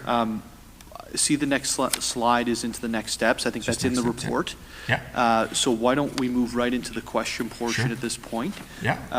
And we can go from there. So there are questions from members of council regarding the presentation this evening. So I'll start with Councillor Courser, then we'll slide around the north end.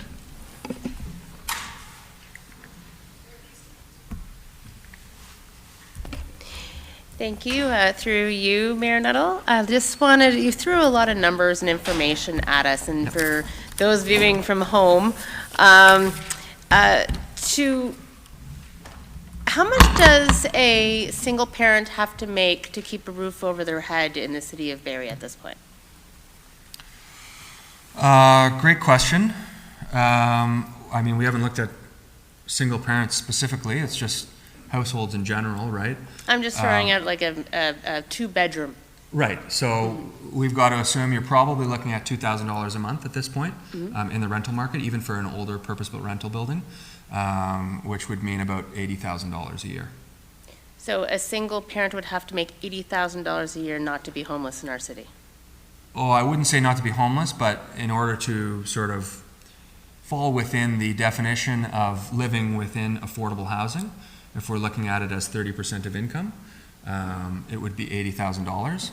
Certainly there's a lot of people who are spending a lot more than 30%, which that core housing need slide showed that households in core housing need average about 50% of their income on housing. Okay, so, and a follow-up question. The wait list for affordable housing within the city of Barrie is 2,996, that's rounded to 3,000, deep. Yep. Is that families or individuals? That would be both. That would just be households.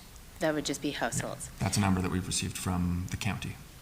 Okay, so those are the amount of households needed in affordable households that are needed for people. That's the wait list. That is the wait list. I wouldn't say that that's the number of units needed. The number of units needed Yes. would probably be higher, Yes. right? It's just the households who have taken the time to put themselves on the list for affordable housing within Simcoe County.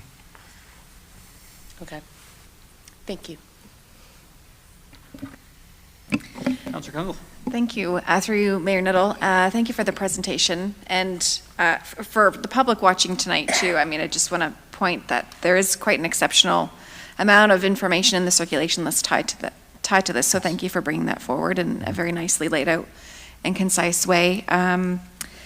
A couple pieces come to mind, and maybe they're more about next steps. Sure. So I was speaking with Georgian College not that long ago and recalled a couple years back, just before COVID hit, they were talking about the home share program. And so does that fall under conversations and next steps about potential opportunities or leveraging programs like that would come back in later in the year? I can't speak specifically to the home share program. I think I do know what it is, but we will be discussing the impacts of students on the market. Okay. As Georgian College grows their enrollment, that obviously adds pressure, particularly given that we know that a lot of our post-secondary institutions are increasing their international student enrollment, right? So these aren't domestic students that can just go home to their parents' home at night. So they do need to rent something somewhere in the market, whether it's a room or an actual apartment itself.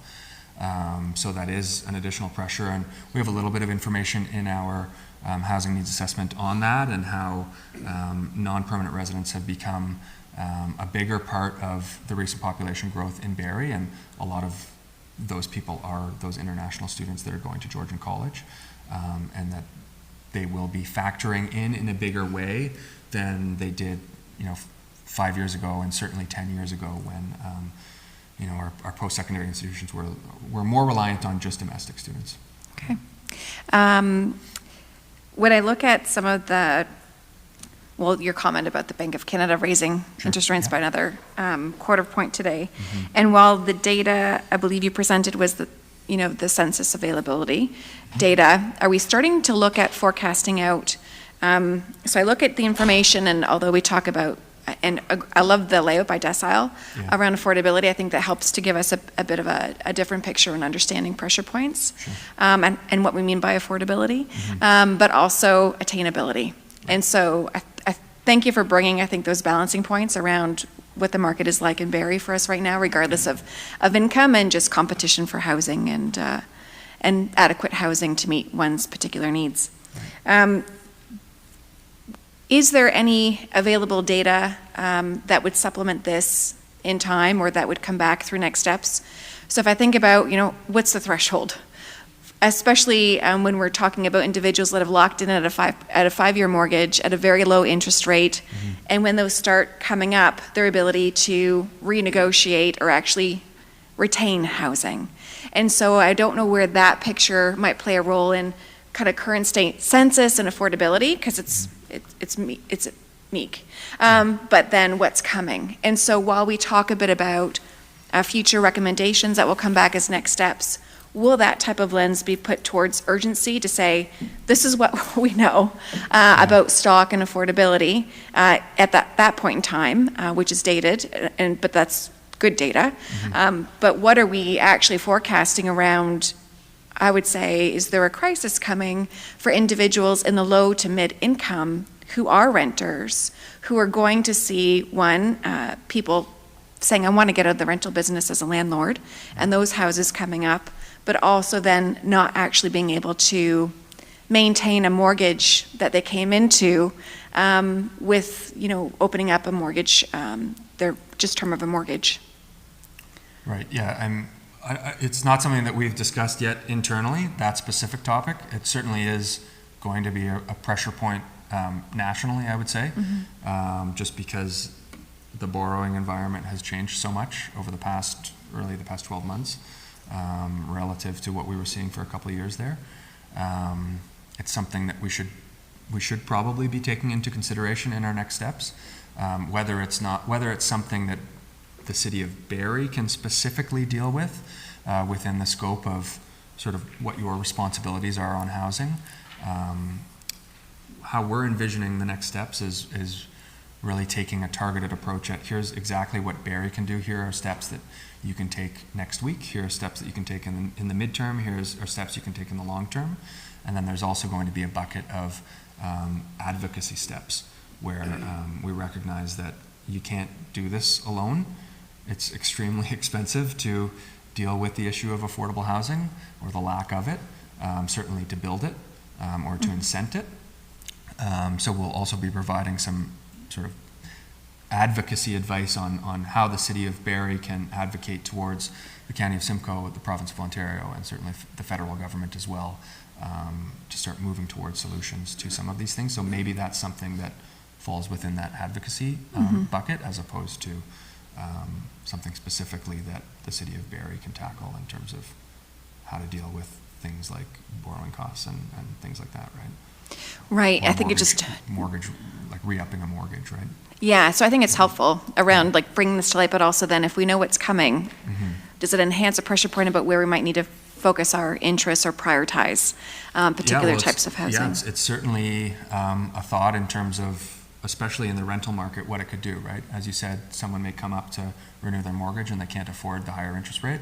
So now they're moving into the rental market potentially. And as we can see, it's already a very tight market. So how are we going to deal with that, with the clock ticking towards 2 or 3 years from now, to ensure that we have some more supply in the market to deal with these additional households entering that, right? Yeah, thank you. I appreciate it. And well, I absolutely don't expect you to have all the answers. Yeah. I mean, you've put us on a really great foundation of having great information to kind of move forward with dialogue and strategy. Yeah. So I appreciate the work you've put into this and the way in which you've provided the information forward. But I think that'll be a big piece, which is what are those environmental factors that, are not within us to control necessarily, but will impact definitely the conversations we have. And then where does MPAC sit in the future state of that whole process piece? Yeah.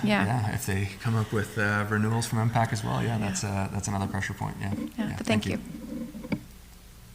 Councilor Riva. Thank you, Mr. Mayor. And in view of the time, two quick questions. And I'm really interested that the three presentations that we have tonight really have a real interrelationship.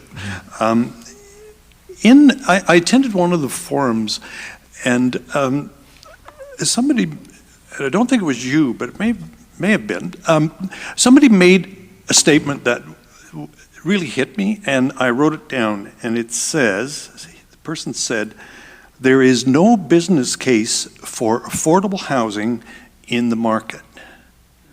And what we're talking about here, one of the things we're talking about is affordability. And if there's no business case in the market to create affordable housing, where do we go? It's a great question, and I'm guessing that the statement came from my colleague Matt Bennett. I believe he was on a panel that night. Yeah. At the end of the day, when we're talking about market housing, it's being built by a private company, and the goal of that private company is to make a profit on whatever service they're providing, right? Affordable housing doesn't provide them with that profit. So they need some sort of incentive in order to build it, right? Traditionally, affordable housing was handled by our various levels of government, and we've moved away from that model of investment. So where do we go? We will be unpacking that as part of phase 2. I know that that's a bit of a cop-out, but certainly there's incentives that can be provided to the private market, whether that's something like a DC waiver or, on the rental side, is it property tax relief? Is it advocating to the federal government for getting rid of the HST requirement that is on purpose-built rental housing development? Is it using public land in order to get more affordable housing built, right? Really, it's about trading off cost for that private market entity, the developer, in exchange for cheaper housing, for more affordable housing. Because that's really the only way that it makes sense for them to engage in building housing that costs less for the consumer, right? That costs less and provides them with the return that they require to then turn around and build more housing, right? we can't, it's like any business, right? We can't go into a clothing store and say, hey, your t-shirts should be cheaper, or a restaurant and say, your entree is too expensive, it should be $10, not $25, right? At $10, the business model no longer makes sense, right? So we'll be unpacking a lot of that in our next phase. I hope that answered it for you, or as well as I can for now, yeah. Well, I'm definitely looking forward to your next report.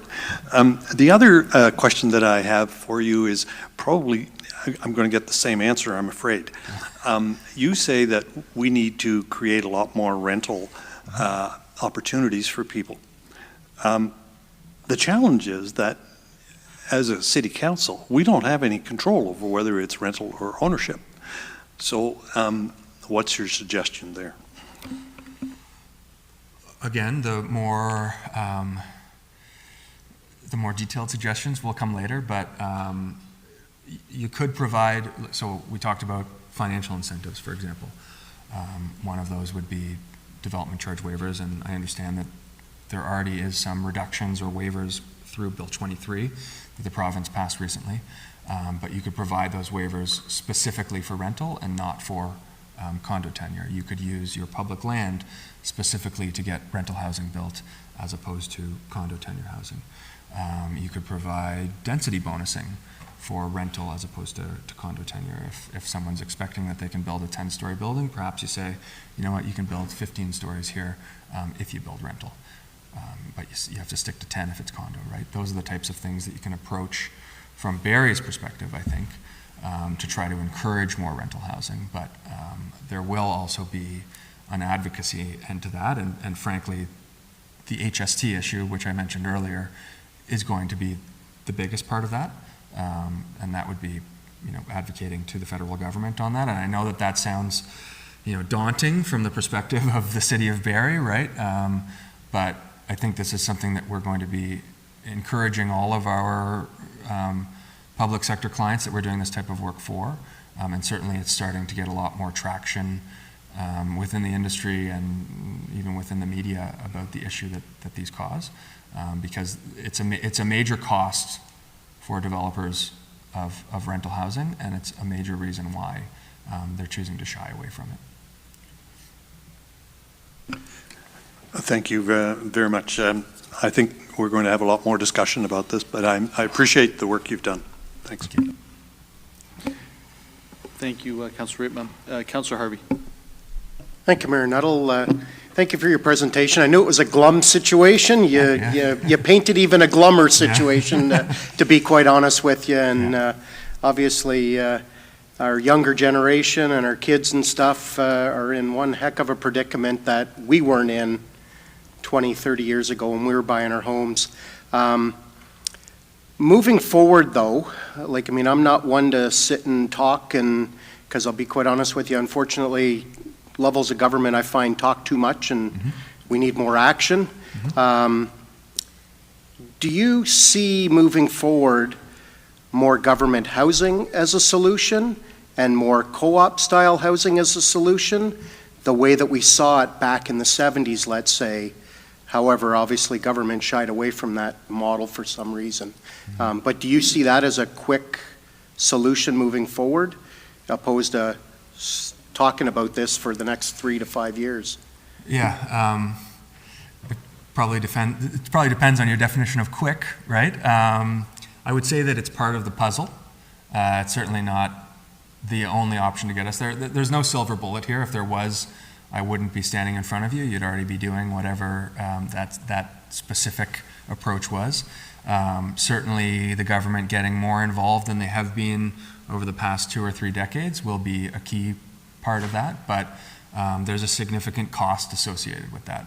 It costs a lot of money to build housing. It's very expensive. It's risky. It's time consuming.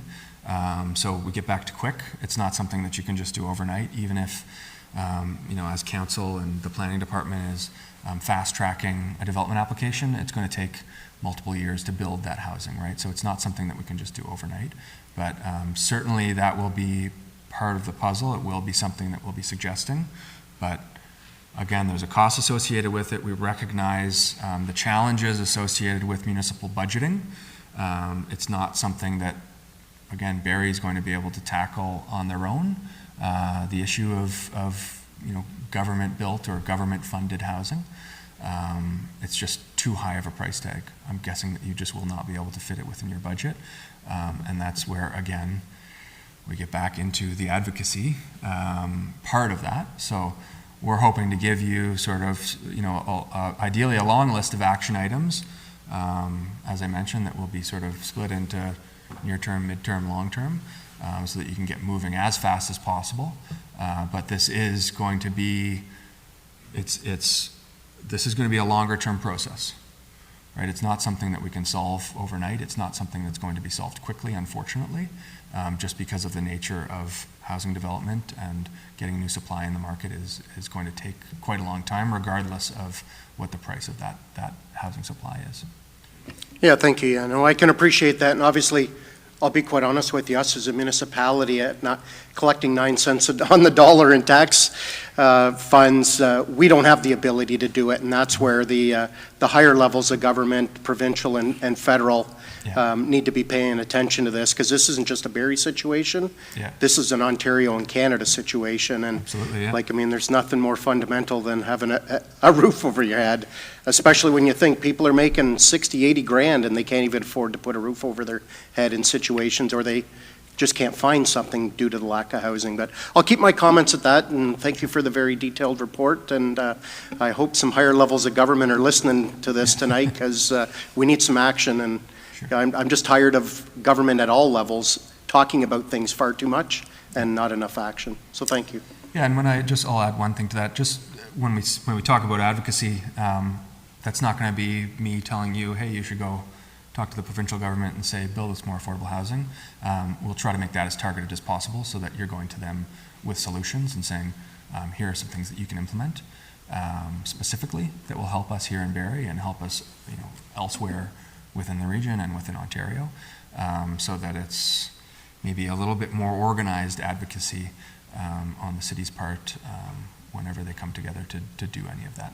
And ideally it's with other municipalities as well, and so that everybody's sort of rowing in the same direction on this issue, because frankly, if everyone's not involved, it's not going to work, right? Like if York Region's not heading in the same direction as you on these policies and these approaches, then it's not going to bring affordability to Barrie. Right? Yeah, you are spot on, and that's where AMO and associations like that come into play. Right. Thank you. Councilor Morales. Thank you, Mayor Nuttall. And I used to say to you, Mayor Nuttall, and anyone who would listen to me, that the Watson report for the infrastructure gap was the most important report that I've ever read in my 8 years on council, 9 years on council. This is now the most important report I've ever read. Your presentation is spectacular. I looked up your firm just as you were getting up here and presenting. The work you guys have done in other cities, phenomenal, macro and micro, so kudos to that. And this report should be mandatory reading for anybody who attends a Planning Act meeting. I think, could we go to slide 14 for a second for our IT? The way I'm interpreting slide 14 is essentially social housing is now for the middle class. And I see some nods in the audience. Like, that is, most people are not going to take this hour to consume this doc and watch this meeting. So for the sound bites, social housing is now the middle class. It's not a very unique problem, but I just think a lot of us aren't able to capture the gravity of that. And something else that I took away from this is the people who are vulnerable, essentially. So millennials, for the most part. Gen Z hasn't quite entered buying homes yet. Millennials, single people, single parents, single seniors, or immigrants. Yep. If they make $40 an hour, which is roughly $80,000 a year, give or take, they are still unable to house themselves comfortably. That is just an incredible, an unimaginable reality. Specific question to you, though, is DCs. So you've mentioned it once or twice, so I'm going to connect this to a presentation we had a couple weeks ago. So we had a consultant just provide information that's gave a kind of a framework that we could adopt about increasing DCs.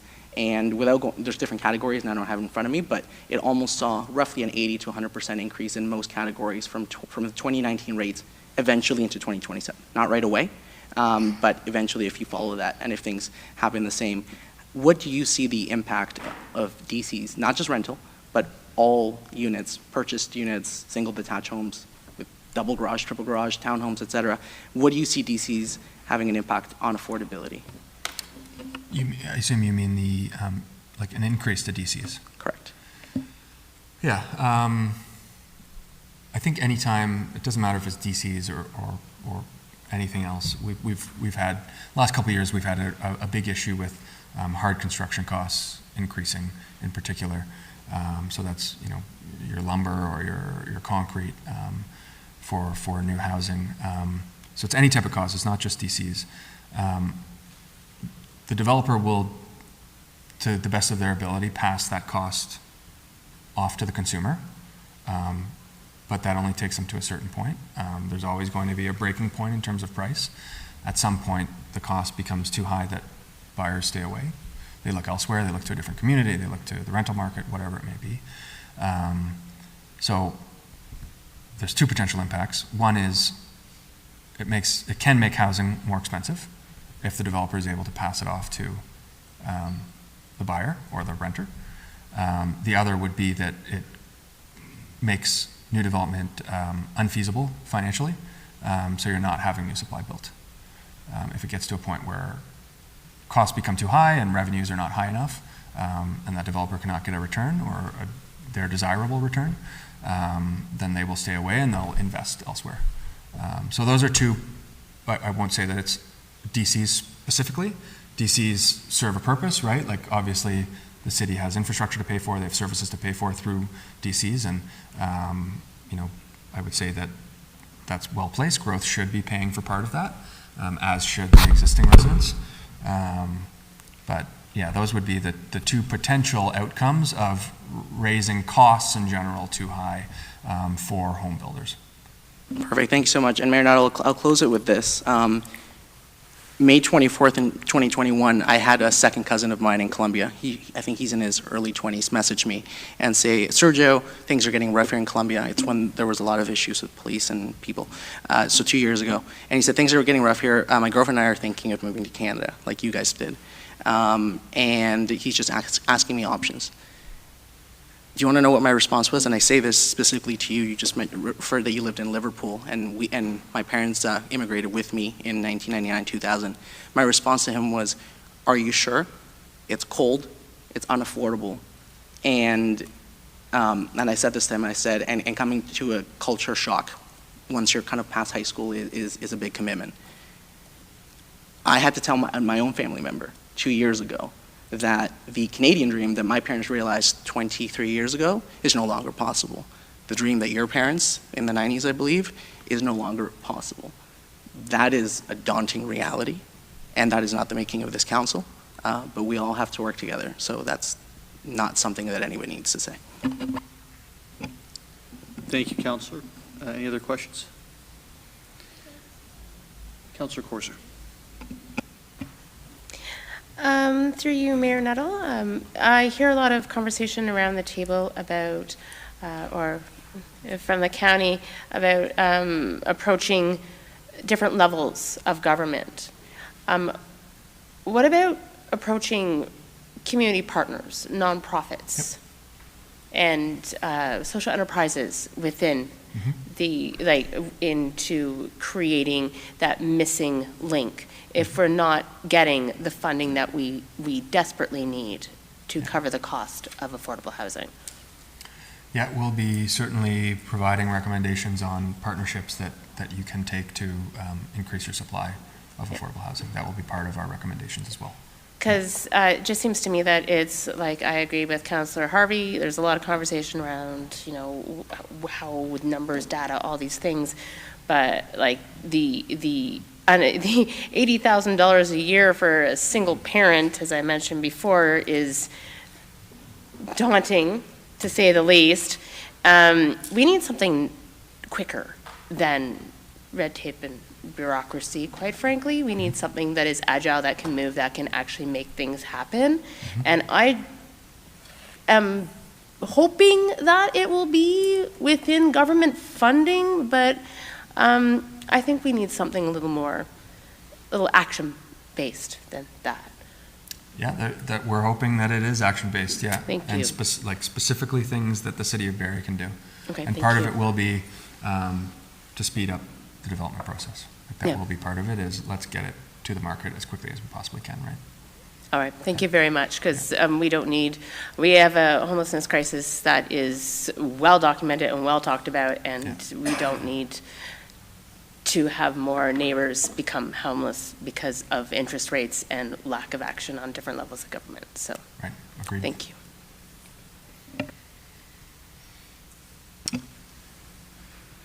Seeing no other questions, I think Councillor Corser is perhaps a little bit more polished than I am on the subject right now, because while I can appreciate the data that's in front of us, I already knew that, quite frankly, and so did everybody else. Yeah. You talk to your neighbor, you talk to your family member, you talk to members of council. We know that there is a massive affordability crisis in the city, in the province, in the country, that there's a massive problem that needs to be fixed. And I've got to say that for me, and I don't mean disrespect to anybody, like the next time we have this presentation, it needs to be solutions. We've been elected for 7 months now, and all of these things were real with the day that we got elected, and they're still real now. And they're going to be real a month from now, and 2 months from now, and 3 months from now. And we probably still won't have 3 months from now the proposed solutions back.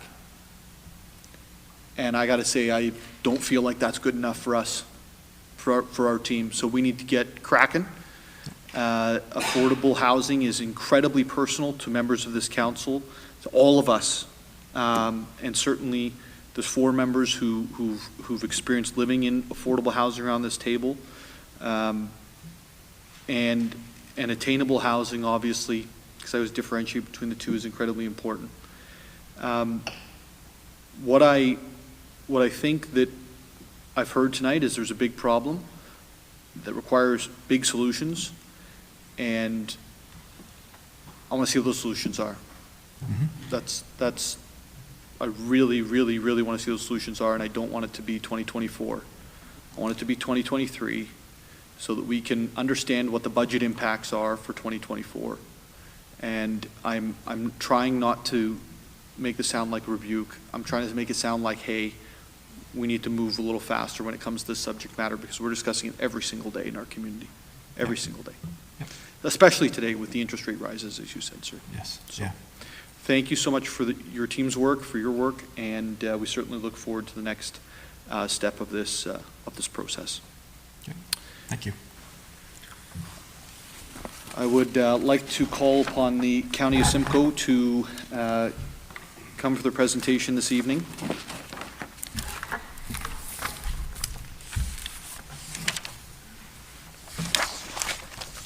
Mina, how are you, sir?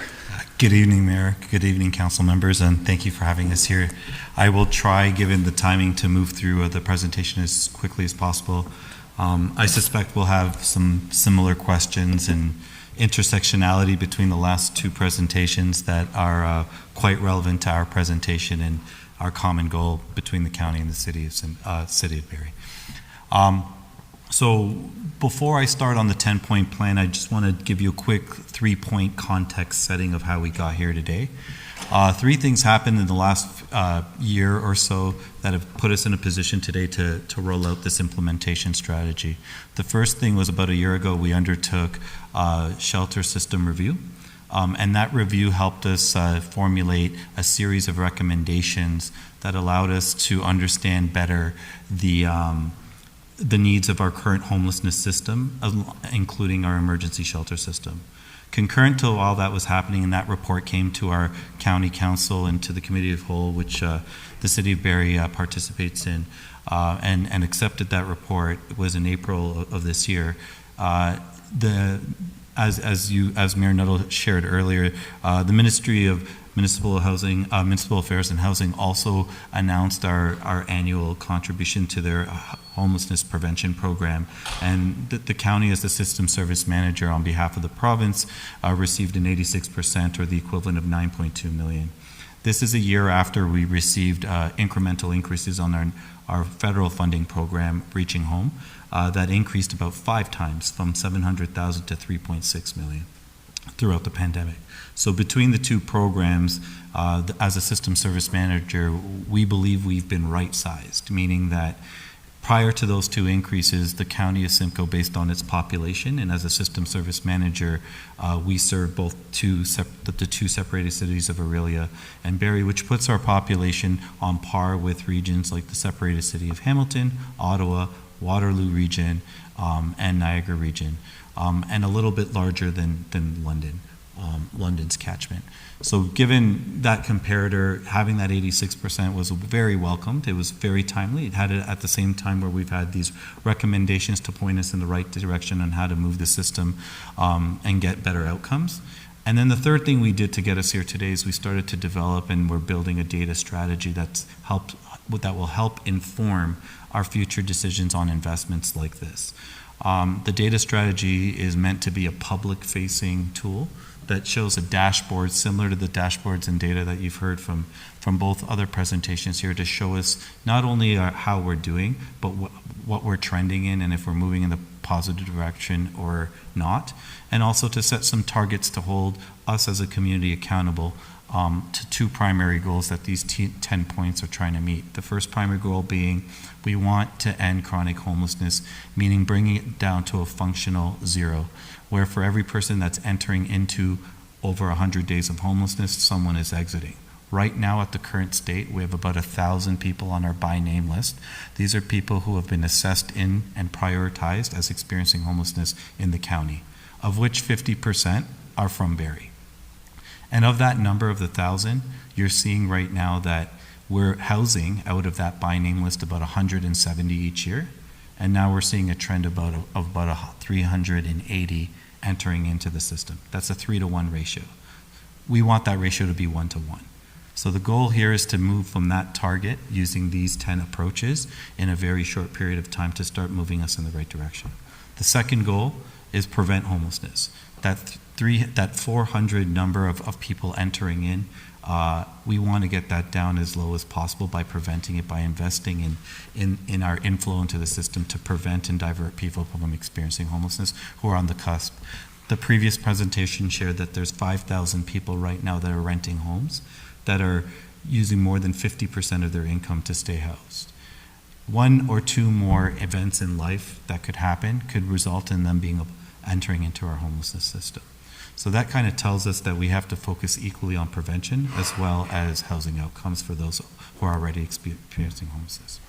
So going to the 10 points, the first point is to make affordable housing more attainable to end homelessness, and thematically you've heard that tonight. We're introducing something we've never introduced before, an incredibly deep subsidy. This is a $600 to $800, and we will explore even extending it to $1,000 based on some of the data you've seen tonight, to apply it to people who are looking for housing that's 80% of AMR. So someone that's on Ontario Works or ODSP is probably going to receive between $300 and $400 in a shelter allowance to go towards their rent. This would add another $1,000 to that, so hopefully allowing them to access more affordability. The second part of this tool is we're making it portable. We're building on the Canada-Ontario housing benefit that was introduced through the National Housing Strategy. This is a benefit that provides mobility to people, allowing them to travel with their subsidy and not tying it to a unit or a particular community or building. This will allow people to go and enter into other communities to find or seek affordability and not leave them with limited options. The second point in the strategy is creating new supportive housing programs. We're going to get creative.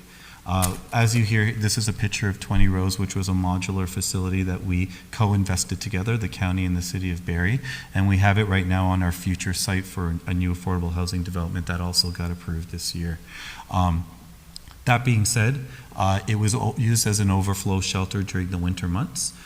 In this past winter. So during the summer months, we don't want it to sit empty. We're going to activate it as a 20 to 25 unit supportive housing program with wraparound support and on-site case management. The idea here is to use that subsidy from point one with a supportive housing model to empty 20 to 25 beds from our shelter system off the by name list using medium to low acuity clients. So people who would most likely have an opportunity for a housing outcome very quickly. And hopefully we're challenging ourselves as a system to try to get 25 people housed in less than 4 months. The idea here is to demonstrate that a facility like this, modular, quick to assemble, purchase, and deliver. I think that was all done with less than like 4 months timing. To have something like that placed permanently and offering more affordable housing in a faster way to develop or create it. Something like this will not only create more space in our shelter system, but better housing outcomes. So it's helping address our outflow in that 3-to-1 ratio that I raised. On this site, we're also, another approach to this is as well as looking at our community housing stock. You heard that in Barrie we have about 1,200 social housing units. It's slightly different. There's two areas of numbers that get combined here. Simcoe Housing Corporation has 360 units of rent geared to income, basically older provincial and federally developed stock that was downloaded in 2000 to the municipality, as well as there's 1,200 additional nonprofit and cooperative federally built housing and provincially built housing that also has RGI units. So in total, there's about 1,600 RGI units. What we want to do is take existing stock that we don't have to develop from scratch or develop from zero and implement more supportive services on site there so that we are doing two things: preventing people from falling out of the system and entering into homelessness, but also when there are vacancies, start using these deep subsidized units with on-site supports that will be engaging with our health sector. Like, again, you heard kind of some of the work that public health does, but also working with Ontario Health directly, as other municipalities have done with community housing, to create supportive housing on site that would work off our by name list. So this is a difference in a discretionary option that the service manager has to open up its community housing to not just people on the chronological wait list, but to start prioritizing people experiencing homelessness on specific sites. One of the two buildings we're looking to do this year will be in Barrie, and that would be about 30 additional supportive housing units. So if you take the 30 plus the 25 plus the Tiffin site that we opened up earlier this year, about 14, you're starting to see it start to come out of supportive housing that's focused on deep acuity or high needs clients on our by name list.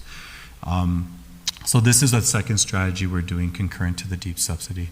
The third strategy we're doing is creating peace of mind. Something we heard in the review and in the recommendations. When they engage people experiencing homelessness, our outreach team has also shared this experience as well, that a lot of people are reluctant to enter into the shelter system or access services or access housing help resource centers because of the amount of items that they have with them that they're afraid to leave behind or leave in a separate place or can't enter the system because there's a limit of how many items you can bring inside with you. So on site, we're going to try to introduce this container and storage program. It comes out of Vancouver and Los Angeles and other places where it's a program that staffs storage sites and basically creates on-site storage, private places where you can store large items, has clutter coaching on site as well, help people go through their stuff periodically. It's open and programmed daily, so people can park their stuff, go and access services and come back and get it with peace of mind.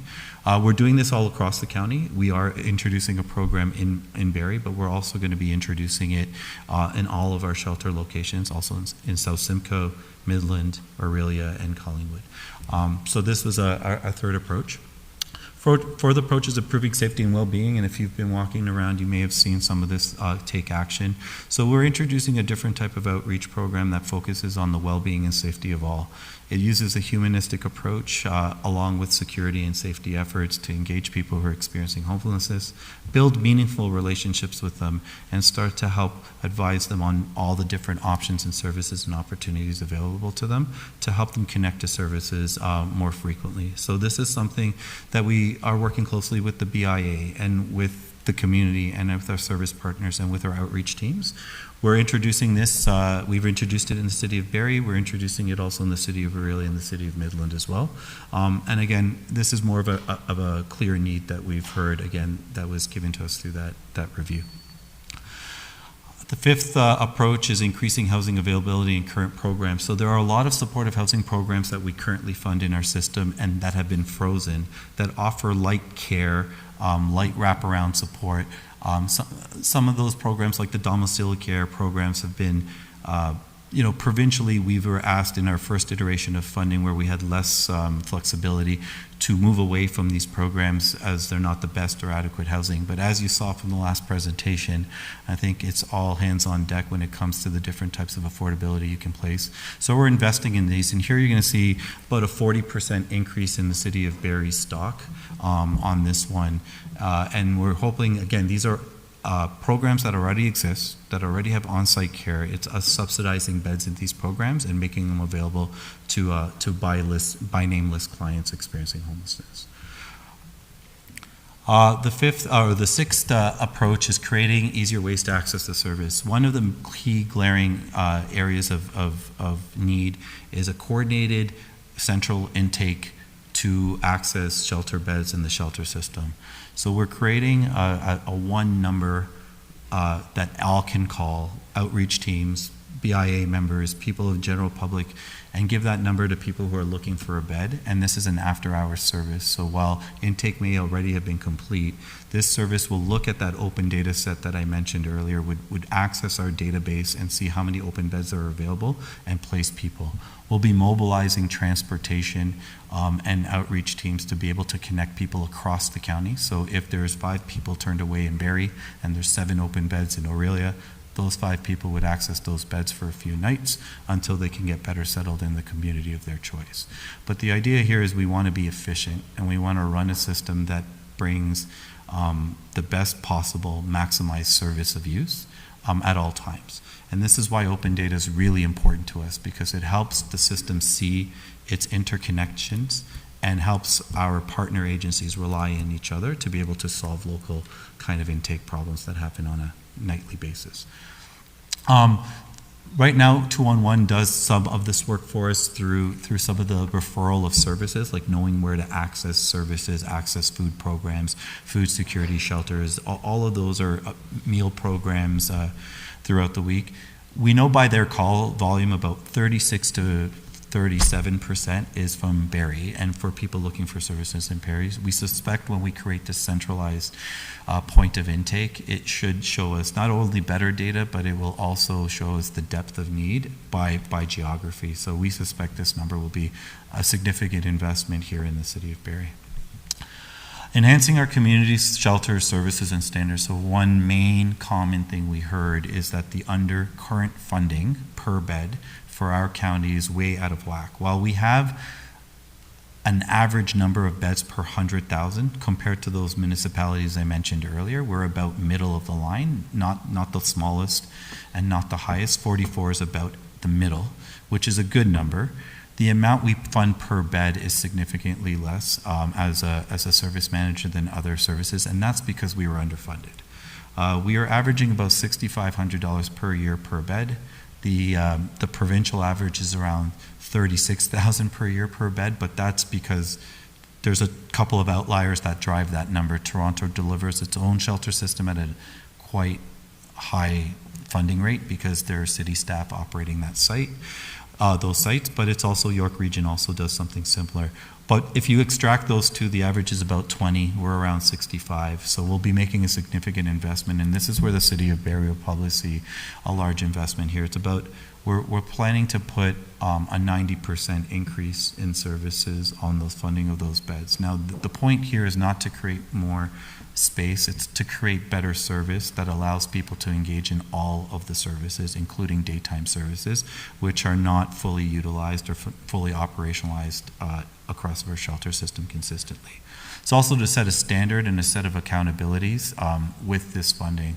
It's an expectation to be able to have better housing outcomes. Again, the first of those 2 goals is we expect to do better on our housing outcomes. We need to get to a 1-to-1 ratio, and we need to get more people exiting homelessness before they enter into chronic homelessness. So the difference here is we don't want to see anyone exceed 180 days. Right now, 30% of that by name list, so about 300 people right now, are past 180 days. And like I said, you're seeing more people enter chronic homelessness than people exiting the homelessness system. So we want to turn that ratio around, and we need to do it quickly. So this is one of those things where we did hear it clearly. When you take tours of the shelter systems, I've had the opportunity and privilege to serve in 3 different service manager areas, so I've seen a lot of these services and a lot of how they're operated. There is a disparity in level of consistent service across the shelter system, and we want to make that better so that anyone experiencing homelessness accesses a bed, gets the exact same level of service and care at each of the sites. That's including brokered care like medical, community health teams starting to actually do consistent hours at the shelters. We've got our community paramedics at all of our shelters doing consistent hours already. So we'd like to start to layer that supportive service on site as well to the best of our ability.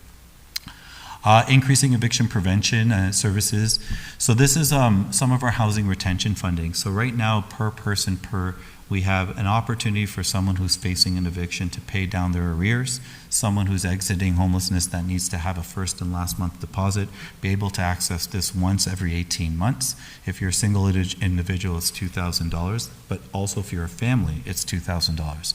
So what we're doing here is we're increasing the family portion to $4,000, and we're decreasing the amount of time you can access it from, if you're in arrears, from 18 months to 12. And we're going to do a one-time increase for the next 18 months for those who are single individuals to access a $4,000 housing retention, again, to try to enhance and speed up the opportunity and lower those barriers to find affordable housing. So if you need more, as you saw, rental is very expensive. So if you have a first and last month at 80% of AMR, you need at least $2,000, and that number is going up. So we'll be adjusting that in a one-time basis until we can get that ratio right, and then we'll go back to a 2,000. But the 4,000 is a standing change that will stay permanently. And again, you'll see that right now about, I believe, 37% of the families accessing this program are from Barrie. So this is going to be hopefully a number that we can increase locally as more people access the program. Again, trying to prevent the inflow and increase the outflow. And then improving our shelter. So this is, I think, the 9th one, the shelter service system itself. So there's a lot of long backstanding capital repairs that need to be done to some of these sites. A lot of new systems that you can put in place, ramps, accessibility, lifts, things like that. So we're asking all of our shelter providers to put in an application for a grant to start to retrofit their space to see if we could better utilize some of it. And it's an up to $50,000 grant. It's we're hoping to get our timeline for most of this is between now and the end of the summer, and the goal is to be fully implemented before the beginning of the winter so that we're best equipped in the hardest time to be able to respond to the need. Lastly, finding new opportunities. We're carving out a piece of this money to do the thing that we still need to do, as you heard from the last. We need to create more affordable housing. So this is where we're constantly looking for opportunities to invest, whether it be in land acquisition, property acquisition, or put it towards possible modular developments, facility purchases, like the Rose Street modular facility. We're going to continue to do that and look at that, and then if those opportunities don't avail themselves, we have the flexibility to invest that holdback back into the other nine approaches to, again, intensify that service delivery. That's the part. Sorry, I tried to do it as fast as I can. I apologize. And sorry? All right, that's it. That's the 9, and that's the 10 points to the strategy. Again, with those 2 goals in mind, right? To try to end chronic homelessness by making it to a 1-to-1 ratio from intake to outtake, and the second is to again be trying to prevent as many of those possible entries into homelessness that might be on the horizon based on a lot of the statistics you've heard tonight. Any questions? Thank you, Mina, for your presentation this evening, and you covered a lot. And a lot of solutions-based items, so thank you for that. I know that the county council, the county staff team, as well as the subcommittees are all pouring a lot of time and effort in, and certainly you and your department are pouring a ton of time and effort in at this moment. And before we go to questions, I just want to say that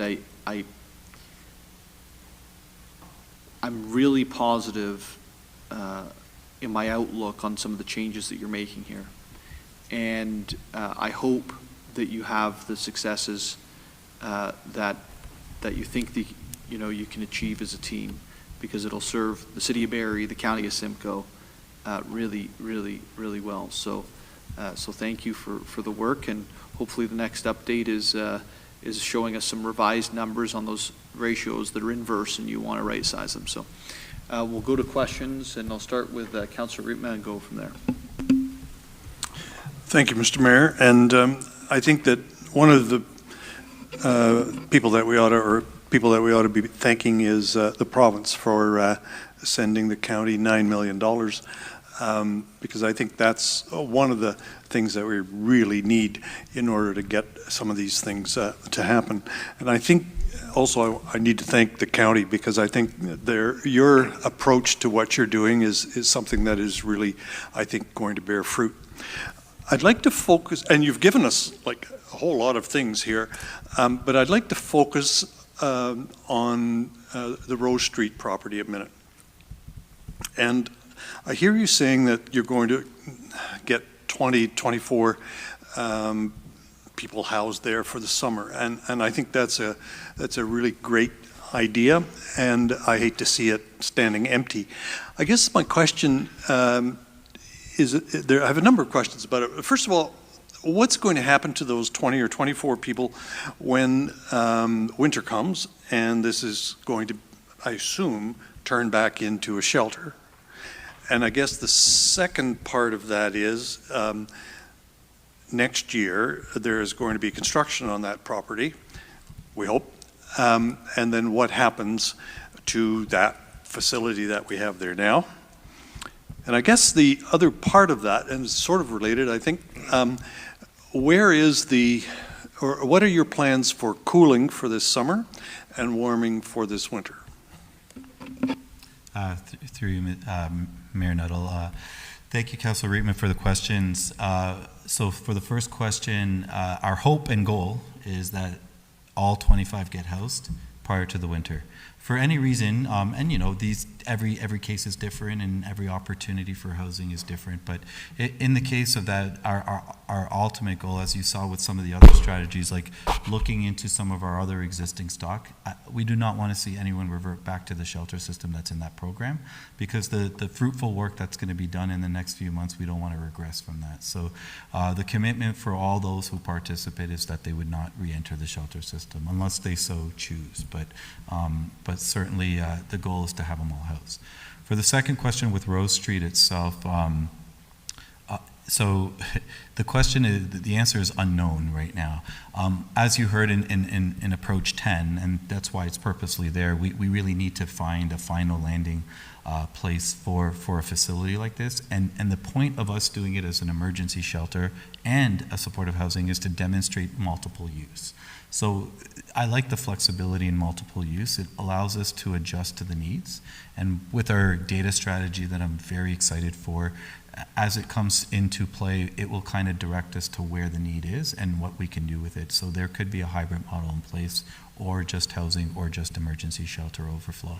That being said, we're exploring, and we hope to find something that makes sense, and it's based on the level of need. So we'll continue to do that, and I'm hoping maybe in a few more months from now that can come to a realistic answer for everyone, because as you know, we're going to go shovels at the ground a year from now, maybe even less than that time, so we do need to find a new space for it.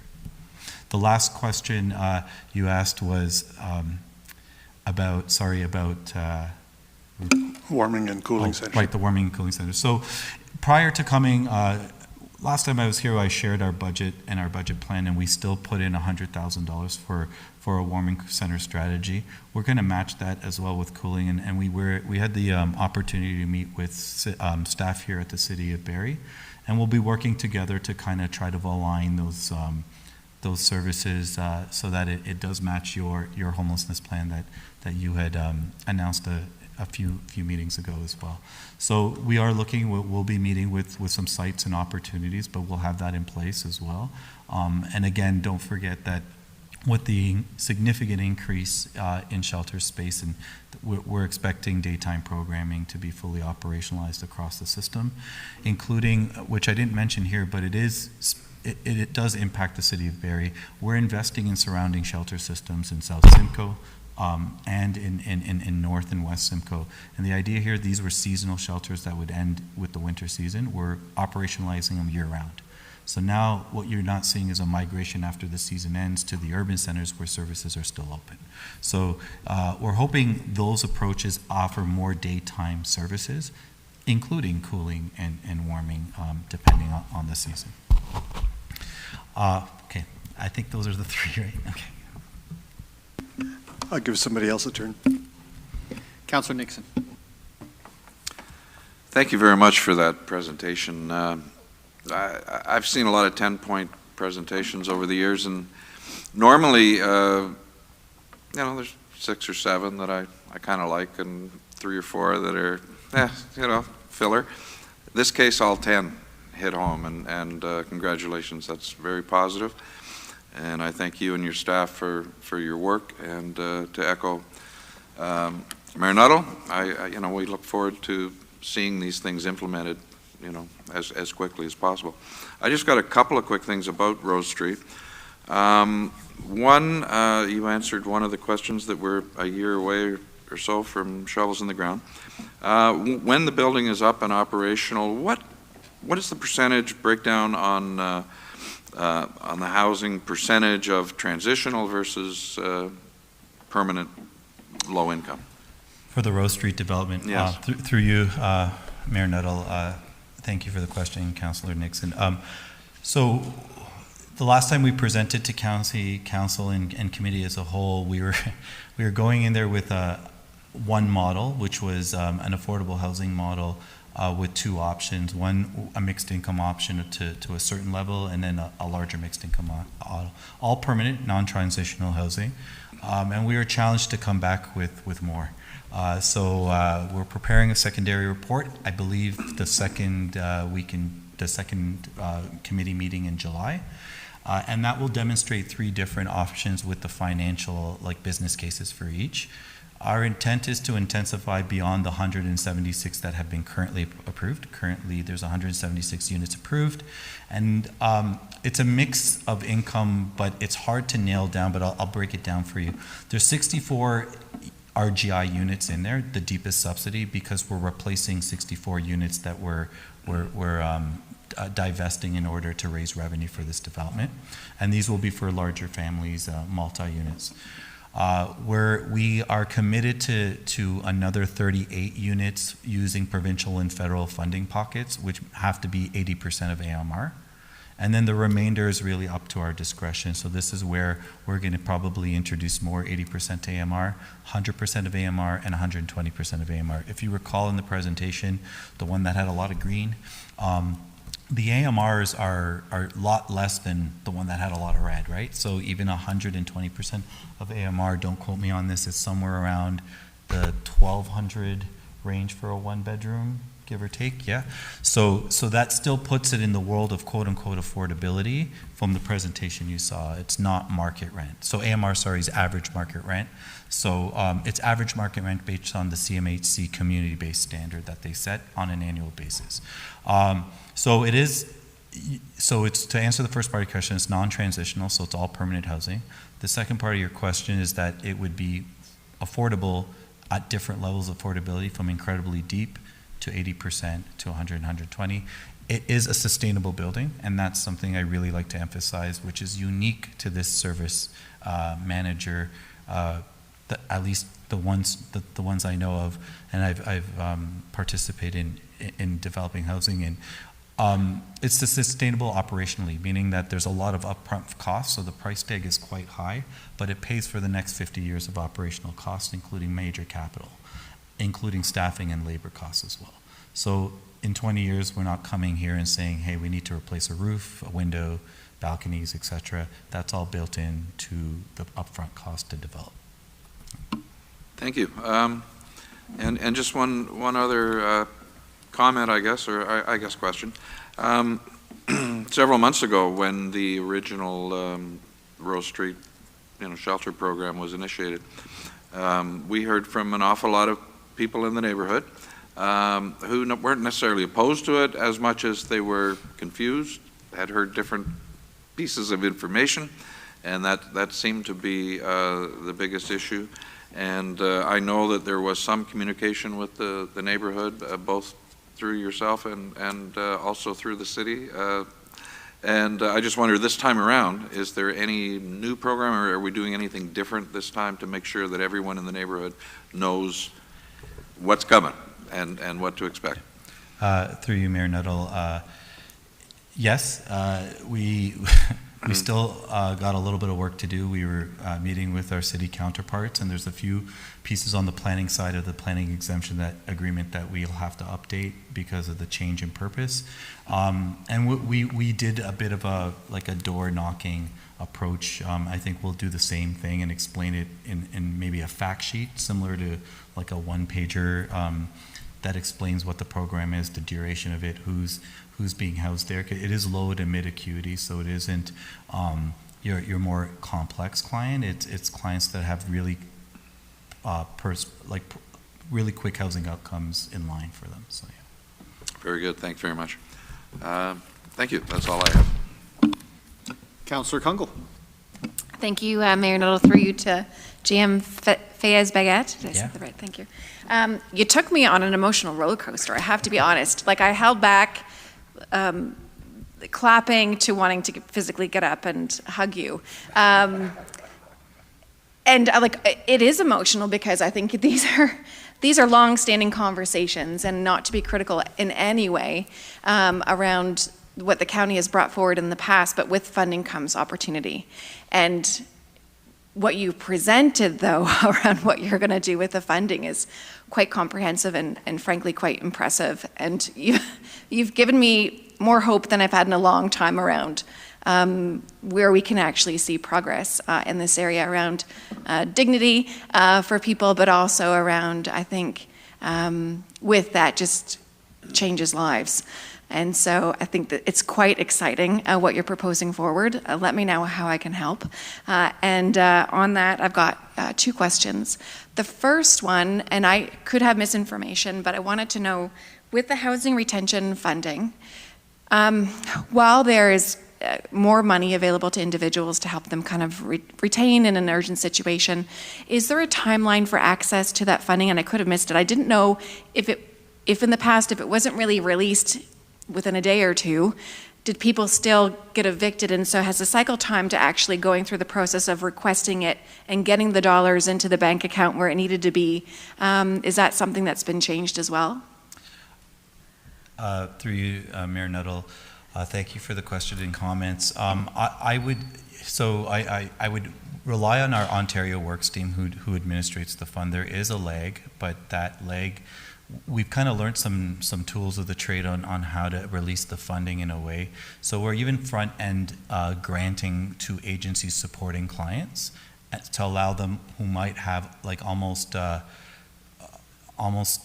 through a voucher program where you pre-purchase the support. Like, so in this case, it'd be a $2,000 voucher, have that agency have 15 of those on hand already prepaid so that they can release the funding. When we access the program, we pay ourselves back through that. So that way the person relying on the urgent need, whether it's like, you're at landlord-tenant board or facing an eviction, or the unit's only available for a day because 10 people are competing for it and all you need is your first and last. We've seen things like creative ways to make sure that that opportunity isn't lost or the diversion from homelessness isn't missed. So yeah. Thank you. And my last question has more to do, I think, with the information you spoke to about the crisis and the wait list. And I was wondering, a lot of the resident conversations where I've been on the other end of a phone call with individuals saying, I've got a neighbor who's going to lose housing because it's sold, or whatever circumstance it is, are in kind of an urgent time frame. And it brought to light for me that I still get questions about, what's the city of Barrie's role as, setting rental rates or managing that and not understanding the role between the city versus the county. And when I think a bit about what I assume to be more individuals who never would have thought they would be vulnerable from a housing perspective, might not know because they might not have ever sought out county services. So one was really, is there a broader conversation or communications approach to, this is the county and this is what we do and this is how you get connected and how we can support amplifying that information as municipal elected officials to help let people know it's there, because I feel like I'm hitting people at a crisis standpoint.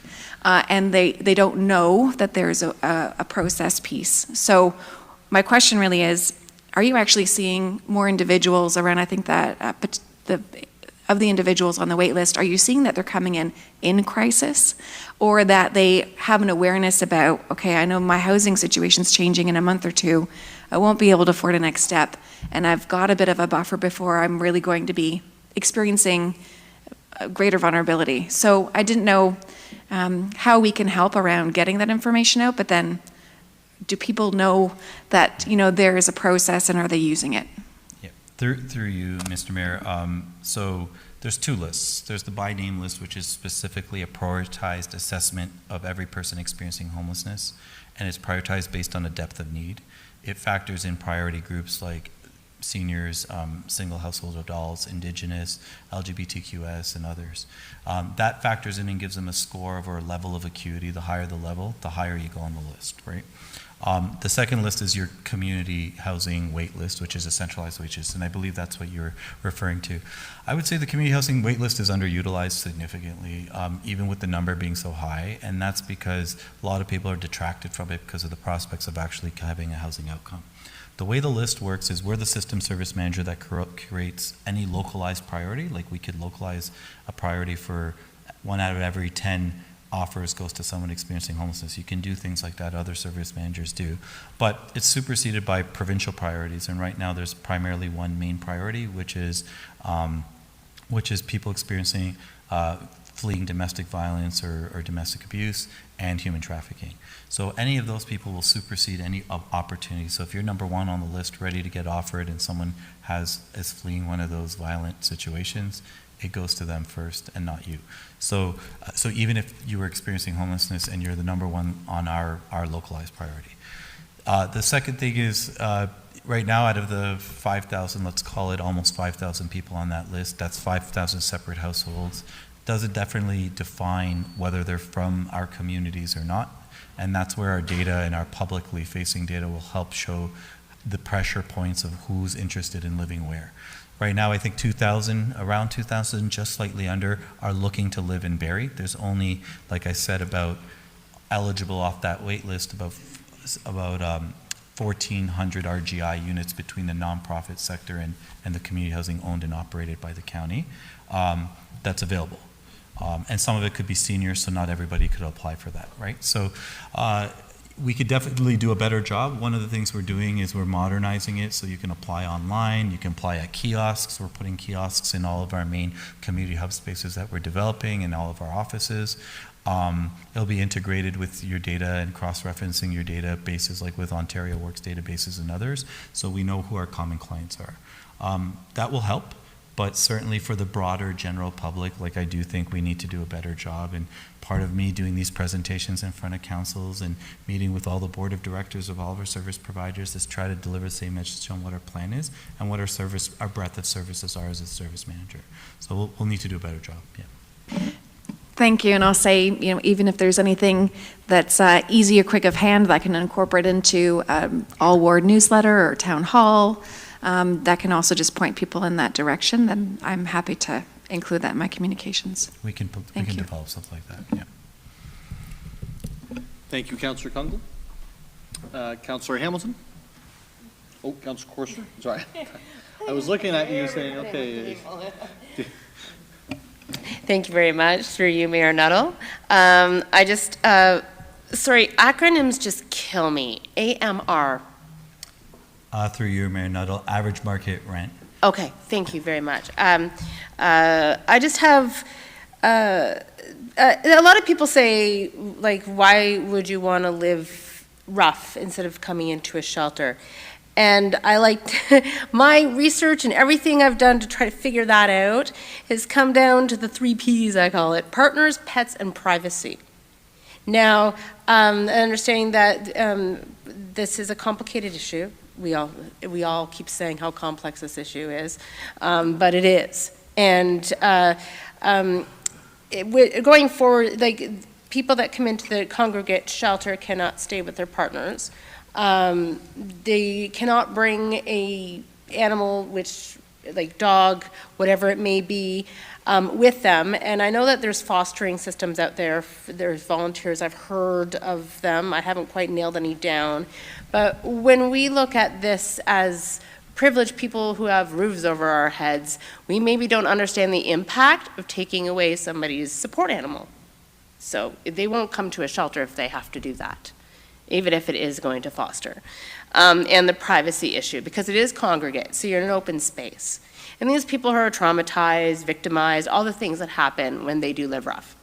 So will these 3, and the storage of their belongings, which is really good to see that segment of it, that piece of the puzzle.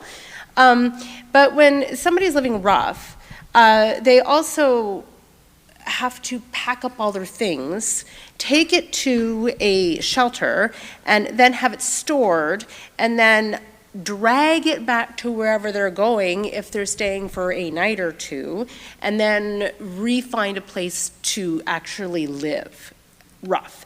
So with them bringing into the channel of having supports to build them out of homelessness, like living rough homelessness, that's maybe something that would be would maybe mitigate that. But at the same time, these are the issues that I'm hearing of why people don't. So is there any of this improvement of shelters? Is this going to address any of the 3 Ps I referred to when congregate for partners, pets, and privacy? Through you, Mayor Nuttall. Yeah, the short answer is yes. Like, that investment is to create a service standard. We're about to release a standard for all shelters of the level of service you receive and have it be consistent. Some shelters do accept pets, some don't, right? So we want to make it that. The second piece is matching suitability. So again, trying to get that standard right to define who's able to do what as a shelter provider. There are some shelters that have some strict guidelines by their national, syndicates, or by their own guidelines, their own core principles. So we want to make sure we understand what level of service is being offered to all types of acuity, from low acuity to high, and recalibrate that so that it meets the need. So that's why we're funding a service standard. That's why we're increasing funding to improve that level of service in the shelter system. I do want to flag, like, yeah, maybe your 4th P is property, right? Like, yeah. But I think that assessment's pretty right. I also do want to do. There's some people who are battling addiction that don't want to enter into a congregate setting. There's some people who have never entered a shelter and won't. Yes. And that's why improving our street outreach and investing in street outreach was a significant part of this plan, because we want to mobilize support and actually put housing subsidies in the hands of street outreach workers to work on housing plans for people who are living rough, like in the example you gave. So this might lead into my second question. The by name database, this sounds like a life or death type of database to me. So, and I understand that local shelters across Simcoe County, I understand it's across Ontario that this list is used. Is that true? Through you, Mayor Nuttall, the by name list is a requirement of both our federal and provincial guidelines. It's a practice. It's asking communities who want to get additional funding, and we're one of the 63 nationally that participate as a community that has a by name list. You have to have a certified by name list in order to get this additional funding, but it's a best practice in how you approach ending or addressing homelessness. And the idea here is because you're prioritizing and matching the person who's in most need with the first available housing opportunity. So the by name list, to your point, is a critical tool. I think coordinated access is the second critical tool, and the third one is a centralized intake model. When we activate the centralized intake model, we'll have all three in place here at the county. To further to that, so this by name database is such a crucial step to create this system that will hopefully help our crisis that we have. So I understand that shelters use the by name database. They enter guests into their clientele into that database. How is an organization, because it's so crucial, is an organization that's been granted access to this database, how is that access granted? Does the county ensure that all users are trained on how to use that database? And I made some notes here. And how are they guaranteed they're implemented to ensure that it's extremely important is accurate, consistent, and unbiased? Because hopefully they're not true, but I've heard reports in the community. So how is that policed, if you will? Great. Through you, Mayor Nuttall, great question. First, the by name list is a federal database called HIFIS. It stands for Homelessness Information Family and Individual Database or System. It's an acronym. I'll run with the acronym. But what it does is it has us reporting on a monthly basis automatically to the federal government, which then matches us as one of the 63 communities to see how we're doing to get to a functional zero. So it's a requirement of us, so therefore it's a requirement of all of our service providers. They enter into an agreement and sign a contract that's HIFIS-based that talks about all the information sharing, the privacy rights, the privacy laws and protections and practices. As a service manager, we're obligated to continuously offer training to all new employees, and we're expanding that training to even volunteers because a lot of shelters rely on after-hours volunteers, which is where we're not seeing live data being entered timely. And we want live, timely data, which will now be published publicly as a part of our dashboard so that we can be able to measure how we're doing night after night and not have a 2-day lag on understanding what happened 2 nights ago in the shelter. The second thing is we're funded to do it, so they're funded to do it. So from a compliance and accountability standpoint, this is something that will have a much more detailed fidelity in that data, including our mobilizing our staff teams and our to do some site visits and some checks and to put in some rigor in the system so that we know that we're maximizing. This isn't about being punitive or penalizing a really overstretched and underfunded set of providers. It's about making sure that we're utilizing every space we're funded to, because if we don't, there's this money and these funds can be clawed back, can be reduced. So we want to protect that investment. And there's some good data around how to operate efficiently. Like if you're operating 1 bed per 1 person per 1 year, that's, like I said, say it's around now the 15,000 range or something like that. Or you can operate that 1 bed for 4 people per 1 year. So now all of a sudden that bed becomes incredibly efficient use of that investment. So those are the kind of data points and targets we'll be setting prior to entering into these new agreements in order to have people have a goal to work towards and how the providers can be working on a common goal with a common set of targets. Yeah, thank you. I'm a huge fan of data, and if you don't measure and you can't record, then you can't fix anything. So that's great news. Thank you very much. Councillor Hamilton. Thank you, and through you, and great questions, Councillor Curser. You took a couple, so I only have one left now. You've received a lot of praise tonight, and I will echo the praise felt by my colleagues here, and I know sitting on County Council, we've had some dialogue around this, and I really do appreciate the solution-focused presentation you provided tonight. I know previously data has been cited that 70% of the homeless population attribute being homeless to mental health and addiction issues. And I just wonder if you can talk a little bit more about the integration or partnership of mental health and addiction services within the shelter system. I know you talked about Rose Street and the wraparound services, but beyond Rose Street, because if we're truly going to address, I think, the root cause of chronic homelessness, like you said, right, we've got a 1-to-3 ratio right now, I think mental health and addictions is probably a good place to start. So I'm just wondering if you can elaborate a little bit on that. Through you, Mayor Nuttall, thank you for the question. So a couple of things. We're trying to take an approach. So this is where being a service manager gets a little bit tricky because we're funded by one main provincial ministry that has a very defined boundary of where you enter into health services and not. What we're doing is taking an approach this year at AMO. I believe Deputy or Councillor Harvey mentioned AMO. We're going to be Our campaign at AMO would be to meet with ministries to see how we can access crossover service funding. I know at other service municipalities, some of the larger ones, City of Toronto being one of them, receive $48 million for on-site health and support care in their housing from the Ministry of Municipal Affairs and Housing. So I'd like to see if we could replicate that here.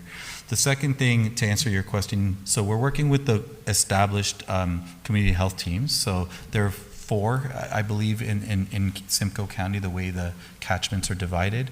So we're right now working with one in Aurelia to align health services, on-site care services consistently in that shelter. We're going to take that model and duplicate it not only in our shelter system and broker those agreements. And this is the tricky part. We need those healthcare teams to take on unattached clients. So with the development of Barrie, there's a real opportunity there to create a community hub space that delivers on-site care services. And by developing the space, we can get Health Ontario incentivized to creating another community health team in Barrie.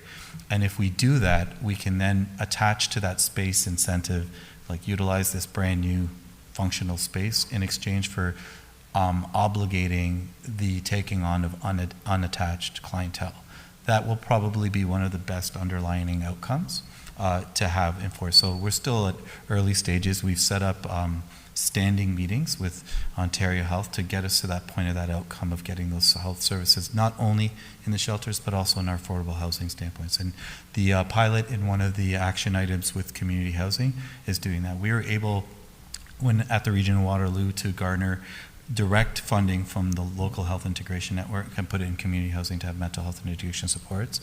We're hoping to do the same through a brokered partnership done by Ontario Health. So that's how we're going to turn that community into supportive housing with RGI subsidies attached. So working on it. It's going to come in drips and drabs because all 4 are different. Some of them are maxed out on taking on new clients.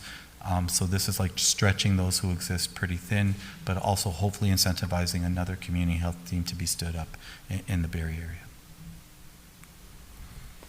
Perfectly answered. Thank you. Well, thank you, Mina, for your presentation this evening, and certainly we look forward to working with you over the next little while on this. Absolutely love going through KPIs from government that isn't dollars spent, isn't dollars committed. It's focused on results, and so please don't lose that over time. And certainly looking forward to the results. That concludes our presentations for this evening, and we are now going to go to inquiries. Are there any inquiries at this point? I have none. Councillor Kungle? I'll just do a quick one, and on topic of the evening, so I did engage staff, but I think it might be worth just sharing. If I can put you on the spot, Ms. Banfield. So we had that affordability housing task group report that we did and had 22 recommendations embedded in it. And it seems like there's great synergies with the work that staff have brought forward around the strategy. And I was wondering if you could identify if that report or recommendations in that report, as we talk a bit about innovative options and what we can do and action steps, there were some beautiful pieces in there that staff already started last term. So could you share how that report might get integrated into the work in the future aspects of what staff's bringing back in next steps?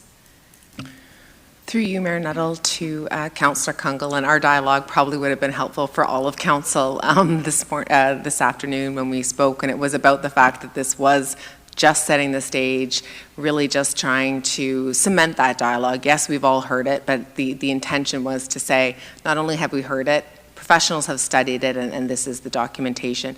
And of course, then we have to move on to solutions. And of course, everything that we've done previously has been provided to the consultants. And the next time we are back, it will be solutions oriented. And there's going to be some additional stakeholder consultation, which all of you will know about, all of you will be invited to.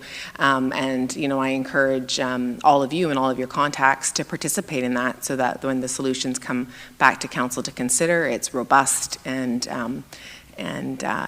responsive to what we're hearing. Thank you. And so my only other comment might be less to staff and more to council, like on that, knowing that that might be something that's integrated. It might be a great report for us to lift up from last term and take a peek at if we haven't already.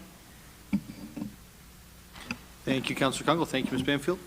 Any other inquiries this evening? Seeing none. Any announcements? I have none. Councillor Corser? Barrie Native Friendship Center is putting together an Indigenous Peoples Celebration Day on June 17th, save the date, at Sunnydale Park from 12 p.m. to 3 p.m. They'll be putting up their new TP as in the community, hoop dance demonstrations, traditional lacrosse games, medicine walks, teachings, and more. So that would be June 17th at Sunnydale Park. Wonderful. Thank you for sharing that. And Councillor Kungl?